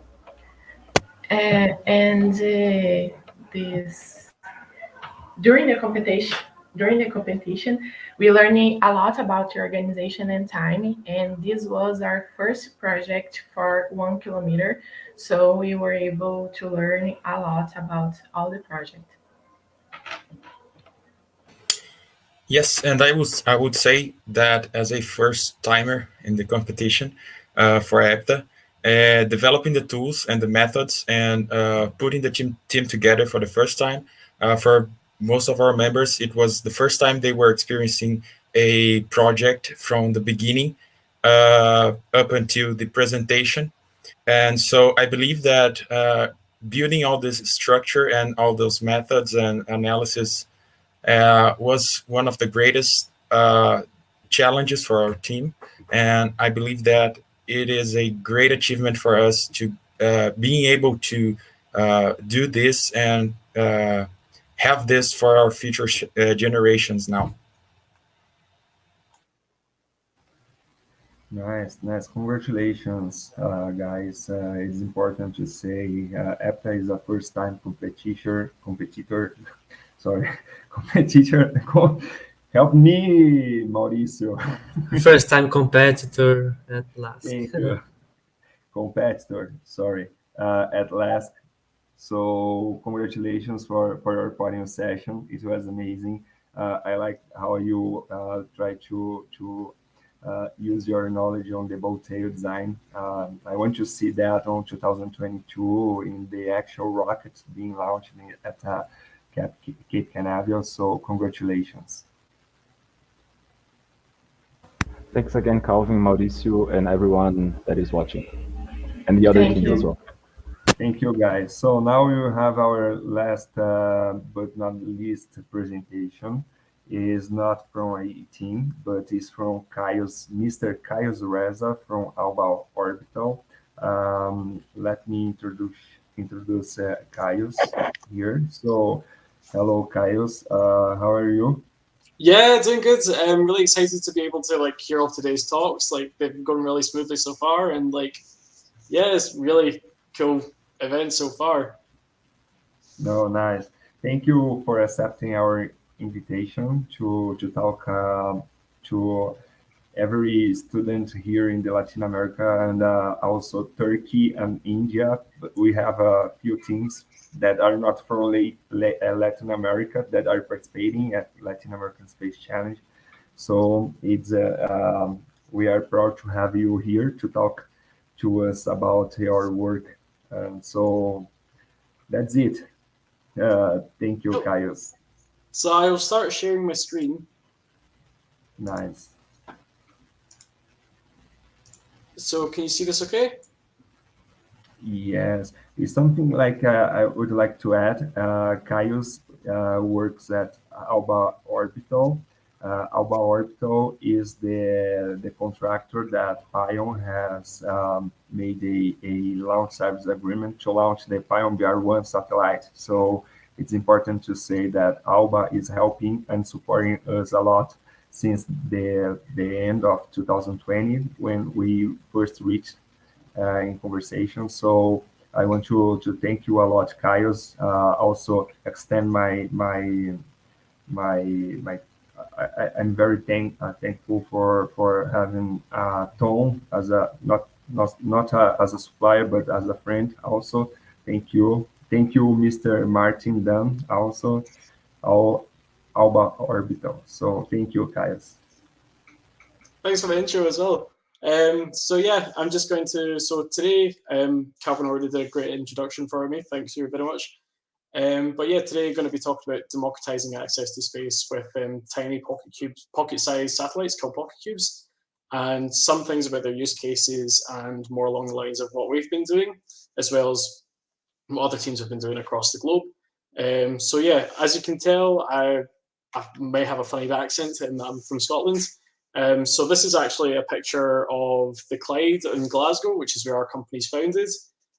Might be an odd place to start, but this has actually got quite a lot to do with our company's history and all this sorts of stuff. So actually, this is the River Clyde, and this is where a lot of the world's shipbuilding of the majority of ocean-faring ships have come from during the last few centuries. But we're literally, just across the river there. But an important point to note was a quote from a famous trade unionist over here in Glasgow, Scotland. is that Glasgow must kind of position itself not only, you know, building ships for, you know, the 18th, 19th, 20th, 20th century, but we should also be building ships for 21st and the 22nd century, which is something that kind of really resonated with us at Alba Orbital. And so this is why we're really moving on towards building spaceships and really advancing that. So just a bit more information formally on what we're doing. So like I said, we're founded in Glasgow, Scotland in 2012. But we've recently made quite good strides. We've opened up our second office in Germany, a sister company called Alba Orbital Deutschland, who handles our kind of licensing and all that kind of things. And recently we went through Y Combinator, where we managed to raise $3.5 million for, you know, just really promoting the Pocket Cube cause. That's where our USA office is about. So our company history so far is that we've deployed more Pocket Cubes in orbit than anyone else. And we're going to be smashing that record again later this year with cluster 4, 3, and X, which I'll talk about a bit later. So yeah, we do everything from, you know, providing picosatellite platforms, showing people how to build them, launching them, ground stations, trying to be like a one-stop shop for space. So we've worked with some big people you might have heard of, Stanford University, Carnegie Mellon, TU Delft, and also along more commercial lines, people like Space Chain, who are quite into their kind of blockchain things in space, as well as Star Space, who are also quite into their satellite communications. So our mission statement of Alba, as you might have guessed from our kind of past slides, is that we are really out to advance the Pocket Cube cause. We really want to make sure there's as many people building, and we want to be the best Pocket Cube company, and we want that to matter. We don't want it to just be, you know, people just see them as toys. We want them to be actually quite useful technologies, which they are really proving themselves to be at the moment. And we've just added a new tagline, as well as like democratizing access to space. We also want to image everywhere on Earth every 15 minutes. And that sounds very ambitious, but I will explain that in more detail. So first thing to know really off the bat is, what are Pocket Cubes? So Pocket Cubes are tiny satellites, some of you might already know, and aptly they get their name from being small enough to fit in your pocket. They're made of, so each unit is comprised of kind of 5 centimeters, and on average they tend to weigh about 250 grams per P. So I've got like just kind of a couple of examples to show you. So this is an example of a 1P. I'll get on to showing you more of the sizes in a bit. So these were first proposed in 2009 by Robert Twiggs, who was a professor at Moorhead State University. So basically really trying to drive down the launch costs and other hardware costs that came with CubeSats. So hopefully Pocket Cubes will be what CubeSats were to the traditional satellite industry quite a while ago. So yeah, like I said, per the Pocket Cube standard, per unit is basically like 50 millimeters by 50 millimeters per 1P for the exterior dimensions. And as you tend to go up, they scale a little bit. So I've just kind of, everyone's got hands, so you can all tell what the scale is there. So with that, you've got the 1P, like I mentioned. These are very popular and they really drive down the launch costs. But you've also got the example of the 2P right there, as you can see on the screen. That's an example of our Unicorn 1. It'll be launching later this year. And there's also the Unicorn 2, which you can see here, which is our more advanced platform. And it uses 3P of space as opposed to the 2P or the 1P. So a lot of the Pocket Cubes drive to be produced and all this. It came off of leveraging all the R&D spend that came off of mobile phone electronics and other mass manufactured industries. So, you know, back in the day, you used to have your computers take up an entire room, and that's very similar to what used to be the satellites of old, until you came down to your CubeSats. And there you go. There's another example of a 1P that will be launching later this year again. That's from a Turkish university called, they're out in Zonguldak, and that's the Grizu 263A. So how are these tiny satellites democratizing access to space, and can they actually do anything useful? You know, are they just toys, or, you know? So the good thing about these satellites is that they are, I like that comment, sorry, distracted. Allowing more people access to space than ever before. And the way they're doing this is that they are really accessible in the way of knowledge and costs compared to what was traditionally available. They're made of components off the shelf, so there's no crazy price tag on, wherever components you need to get. It's not crazy space graded or anything like that. Like I said, it's leveraged off the R&D spend that was put onto mobile electronics. There are people who are starting to do quite a good amount of kits now, Pine included, and there's a lot of accessible open source designs online. So your traditional CubeSat launch would maybe be around 100k euros, but with a Pocket Cube, you could do that for about a quarter at 25k. And so, of course, that alone lets more. The advantage of that is that it does let more people who wouldn't traditionally be able to fly get themselves out in orbit, but also means larger satellite constellations, and also means that you could fail faster, build better by going through faster innovation and iteration cycles. So here's just an example of a Pocket Cube kit you could get for yourself if you're really looking to get involved.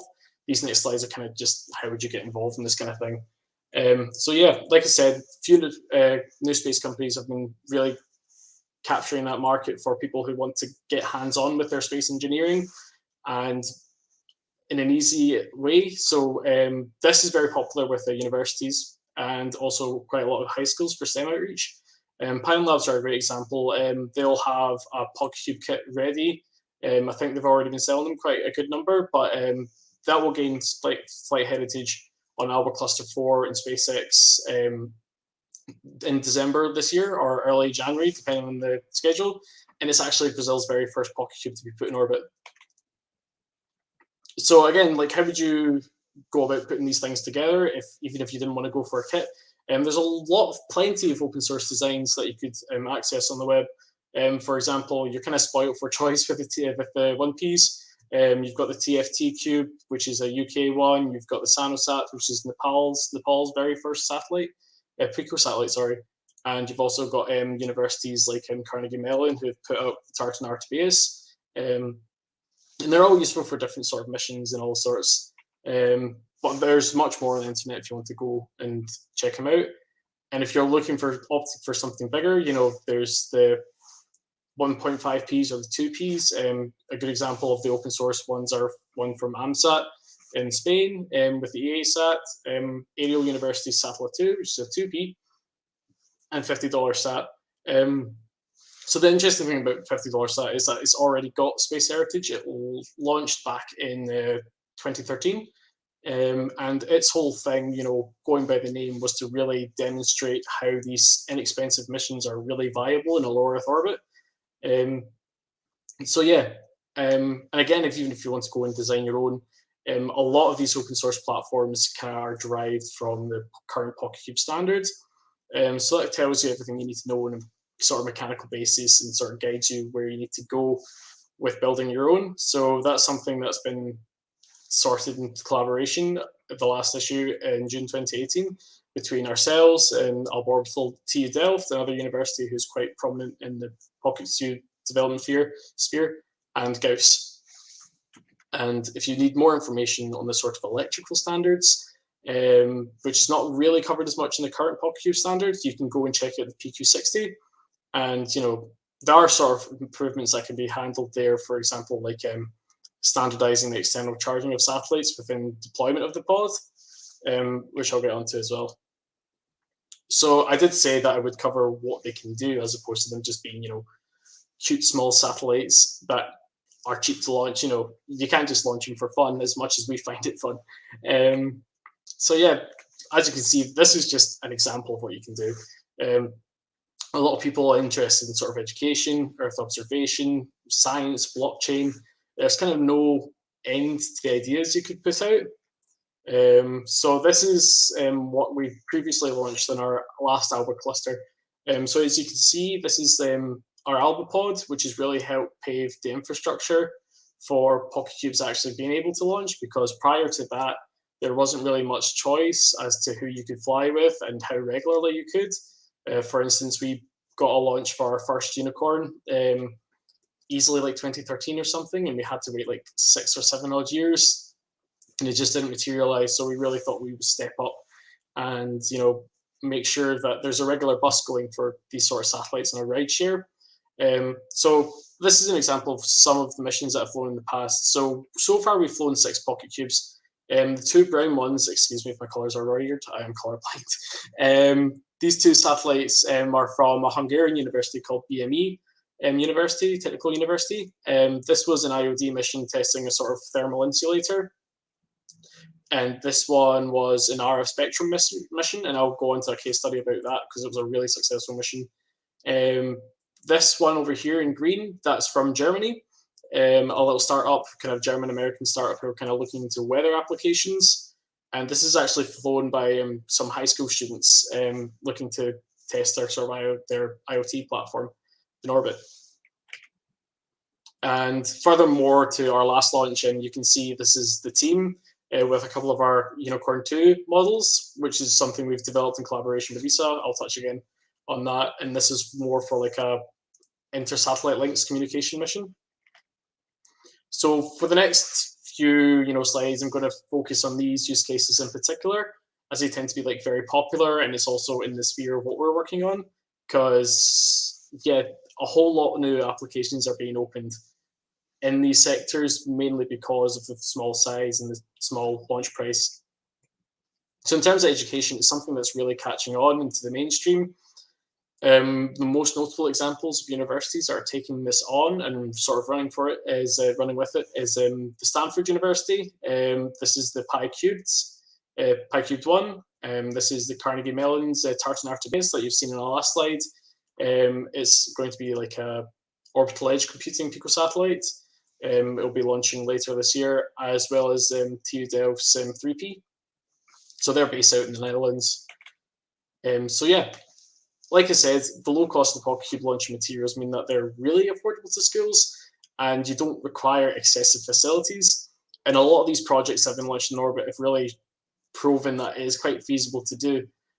So this is actually a high school team from Argentina, who've actually managed to spin out to make quite a really up-and-coming business from that. It's just going from an outreach program with their high school teacher and going on to tackling some really important use cases.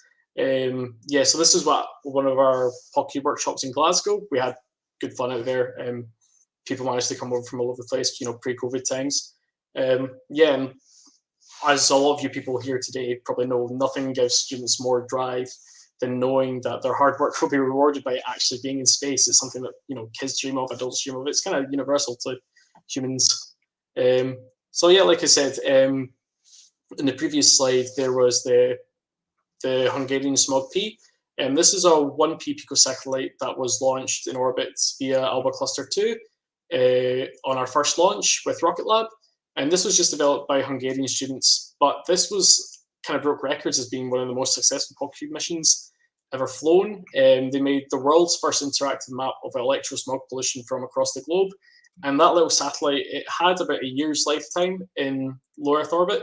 I think we kept them particularly low, maybe like just around 400 kilometers is where they were deployed from. And they managed to get like well into like between 2,000 and 3,000 measurements with that. And ever since that, they've got a successful R&D sort of like course at their university and getting a lot of support from their governments and all about this to really set up their course. So with that, they're actually moving on to doing the 3Ps and more advanced projects. If you really like this case study, you can check it out on our website.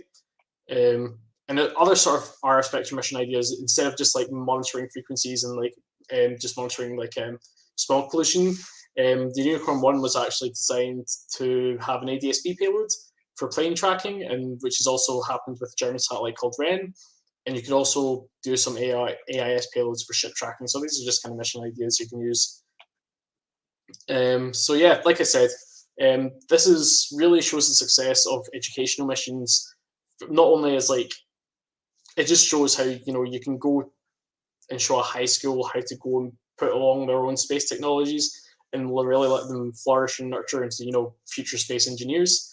So this group over here, they did the Satuino project with an Argentinian technical school, and they've now going to be launching the first of their 100 picosatellites for IoT, and that really brings us into the sort of next use case of PocketCubes.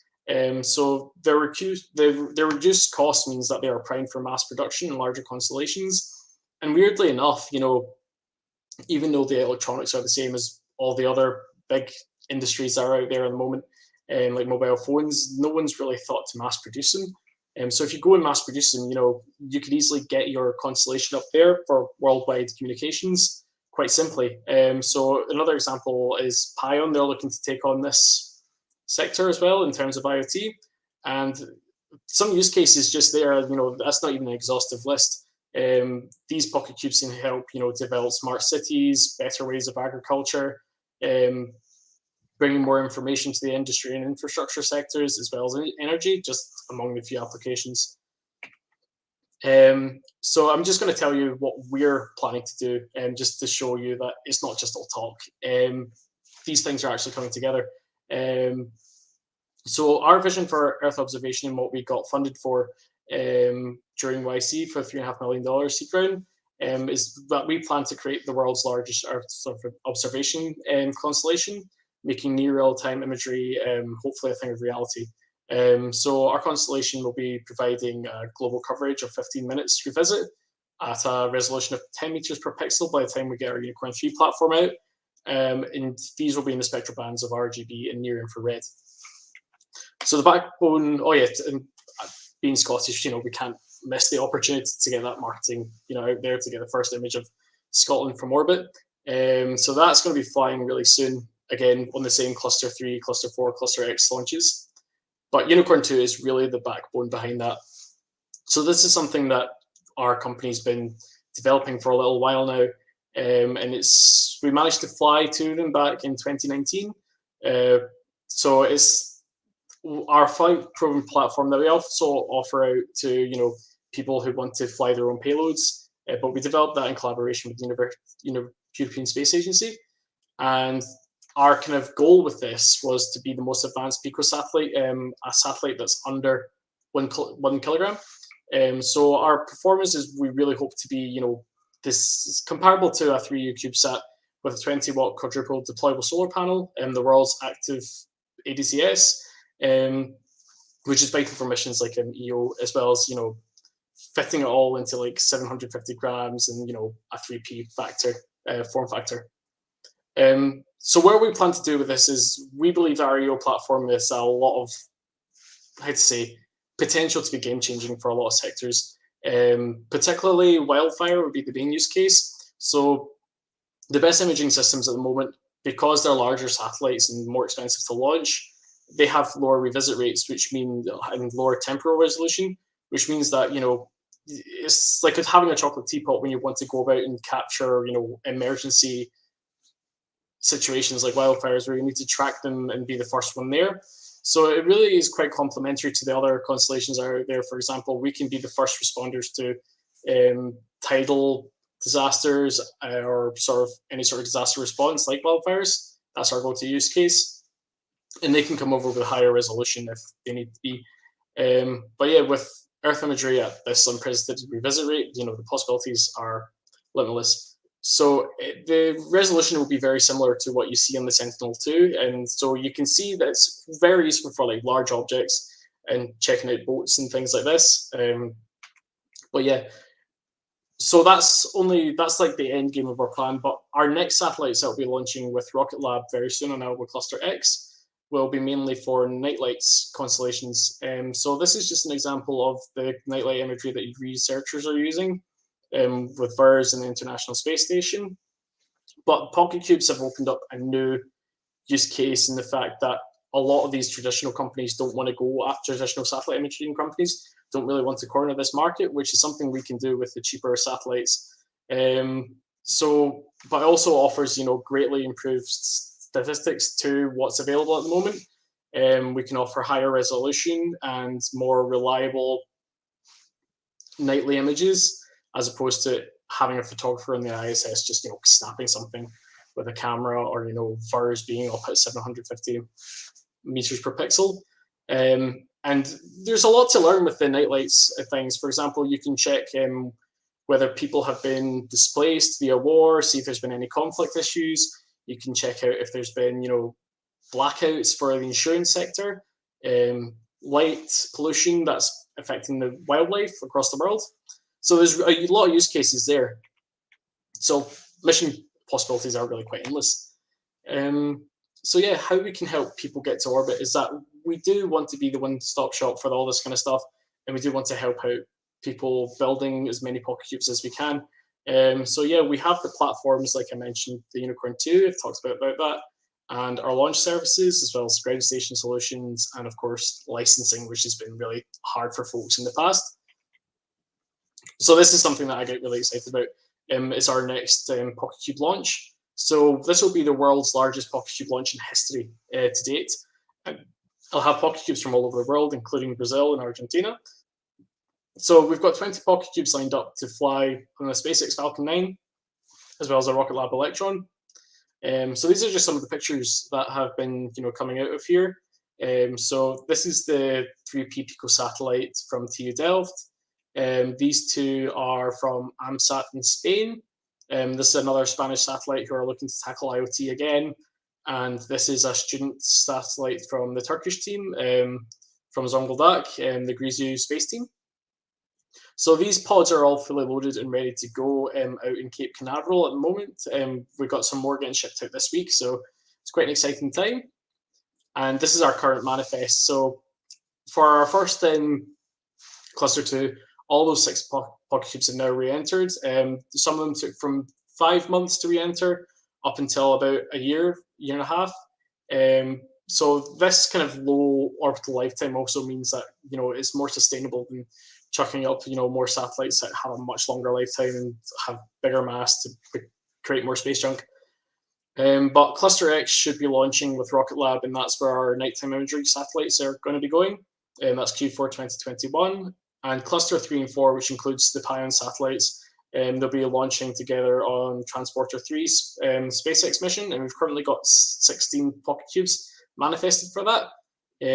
Cluster 5 is not something that we've really announced or made a lot of noise yet, but it's already been sold out, so it's really nice to see pocket cube developers across the world, really starting to build them and join the movement. But we should have, a couple of slots left in Cluster 6 and 7, which should be later in 2022. So yeah, just a bit more about launch. I really love this picture. This is back from our first launch in Mahia in New Zealand. It was a nighttime launch, which is really quite cinematic to watch. So there's more images of the pod getting integrated to the kick stage of the rocket. And this is the picture I had earlier of the pocket cubes being put into the pod. So to date, we've deployed more pocket cubes than any other organization worldwide. And we also provide the lowest launch costs on a reliable flight proven system. So traditionally, your lowest point of entry was the 1U CubeSat, which is can cost up to 100 grand in terms of euros, but these little tiny Pico satellites can be like a quarter of that, allowing you to put your first IOD up there, your first in orbit demonstration. And once you get that, you've got your space heritage, which is like vital if you want to start a business, or like vital if you want to get the kind of credibility of flying. 2Ps are a little more costly, but that's because launch up mass, the more ways, the more expensive it will be. And of course, we also do the ground stations. So I'm actually quite happy that this video has worked out. This is Alba Connect, which is something that we've been working on for a little while.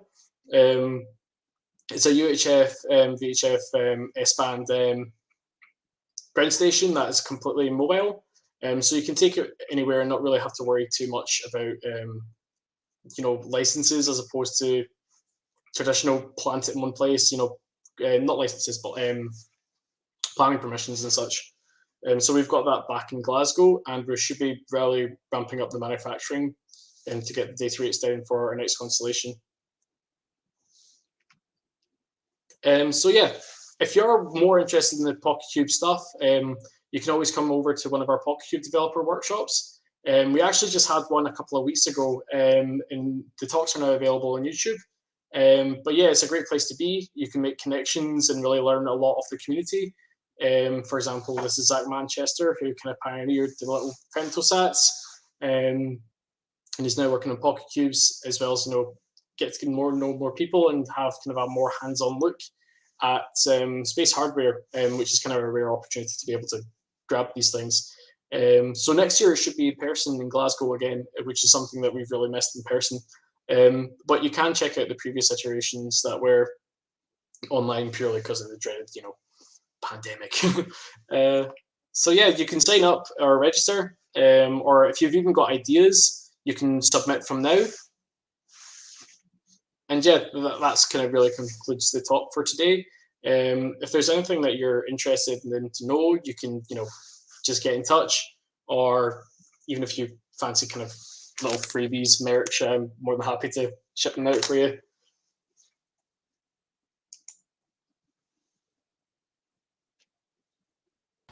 Thank you, Caius, and a nice presentation. I believe in more or less 2 weeks we will have a team at Glasgow to do the Podium BR1 integration. We are having just a problem with the vaccination to enter in the UK. Yes, to enter in the UK we have to be fully vaccinated, but I am fully vaccinated, but our team has more than 8 people, and I am the only one fully vaccinated. The other guys, they will be just on the 20th. So we have a little bit of a problem, but if, we will be talking about that in other time. But thank you for your presentation. It was amazing. I have some questions here, Caius. The first question is from... we have I think 3 questions from Kevin. The first one is, nowadays, can you put a camera in a 1P pocket cube? Yeah, you could be able to put a camera in a 1P pocket cube. The only issue is that you all have really quite low resolution, and that's mainly because of the kind of physics of it. So you'll be able to fit a smaller lens, but there will be a lot of people in this very next launch will be launching, putting a camera onto it. I think the Grishu team might do. I'm not sure. I need to double check. That's actually what this Pico satellite was intended to do. So if you can see that aperture there, this one was from a Japanese customer, Liberty Cube. You can check them out. This was actually meant to be carrying a camera, but the problems is, not a lot of space for lenses. So that's why more of the kind of people who want to really serious about the camera missions would tend to go for a 3D. So this is an example of like Unicorn 2. The poor creature has had its wings harvested, so it's quite sad. But yeah, more space means that much longer lenses, which means for better pictures, hopefully. Hopefully. Nice questions. How many people work at Alba Orbital? Okay, so yeah, a lot of people get surprised by this, but we are now about maybe 13, 14 now. It was a smaller team, but because we managed to get our seed round, we've actually managed to hire. And this might be a good time to plug that we are hiring for a lot of folks across marketing, engineering, and all sorts of sectors. So yeah, it's going to be crazy times for us, and we're really looking forward to it. And we need people to come and help. Nice. We can do a bridge in these questions with the Fernando Barroso. That is, does Alba have any opportunities for undergraduate internships? So we tend to do like summer internships. If it's not kind of job specific, it's just like a regular program. But yeah, we do have internships, not at the moment, but we should have them very soon, hopefully. It's actually a good way for us to know who's like a decent hire or not. And myself, I actually came from being an intern, so I can say that the system really works. Nice. And we have a message from Capital Rocket team. That was great. Thank you for this presentation. Oh, thank you. I was a bit nervous beforehand, but good to know you liked it. And the last one is from Guilherme Mendonça. He said, great presentation. How is the risk to the satellites analyzed before making the launch decision? Is insurance usually required? Because they're quite cheap to manufacture compared to anything else, there's not been too much requirement to insure it. I mean, you could insure it, but again, like it's not required as like most things. It's just a preference. How is the rest of the satellite analyzed before making the launch? Well, a lot of it tends to be taken care of a lot by kind of other bodies. For example, if you're ever going to launch a satellite, it's probably a good idea to talk to the 18th Space Control Squadron, and they're able to track satellites via TLEs and things like that. There was a bit of drama before our last launch, which is quite funny, because it was the first time Pocket Cubes had been launched in a while. They kind of freaked out because of the size, but we proved that with that launch everything was all good, and we've got a really good relationship with 18 Space Control Squadron. They actually came to our last workshop with Pion and ourselves. But yeah, that's kind of how I'd answer that. Nice, thank you. And the last one is from FTA Team. They are saying awesome presentation, congrats.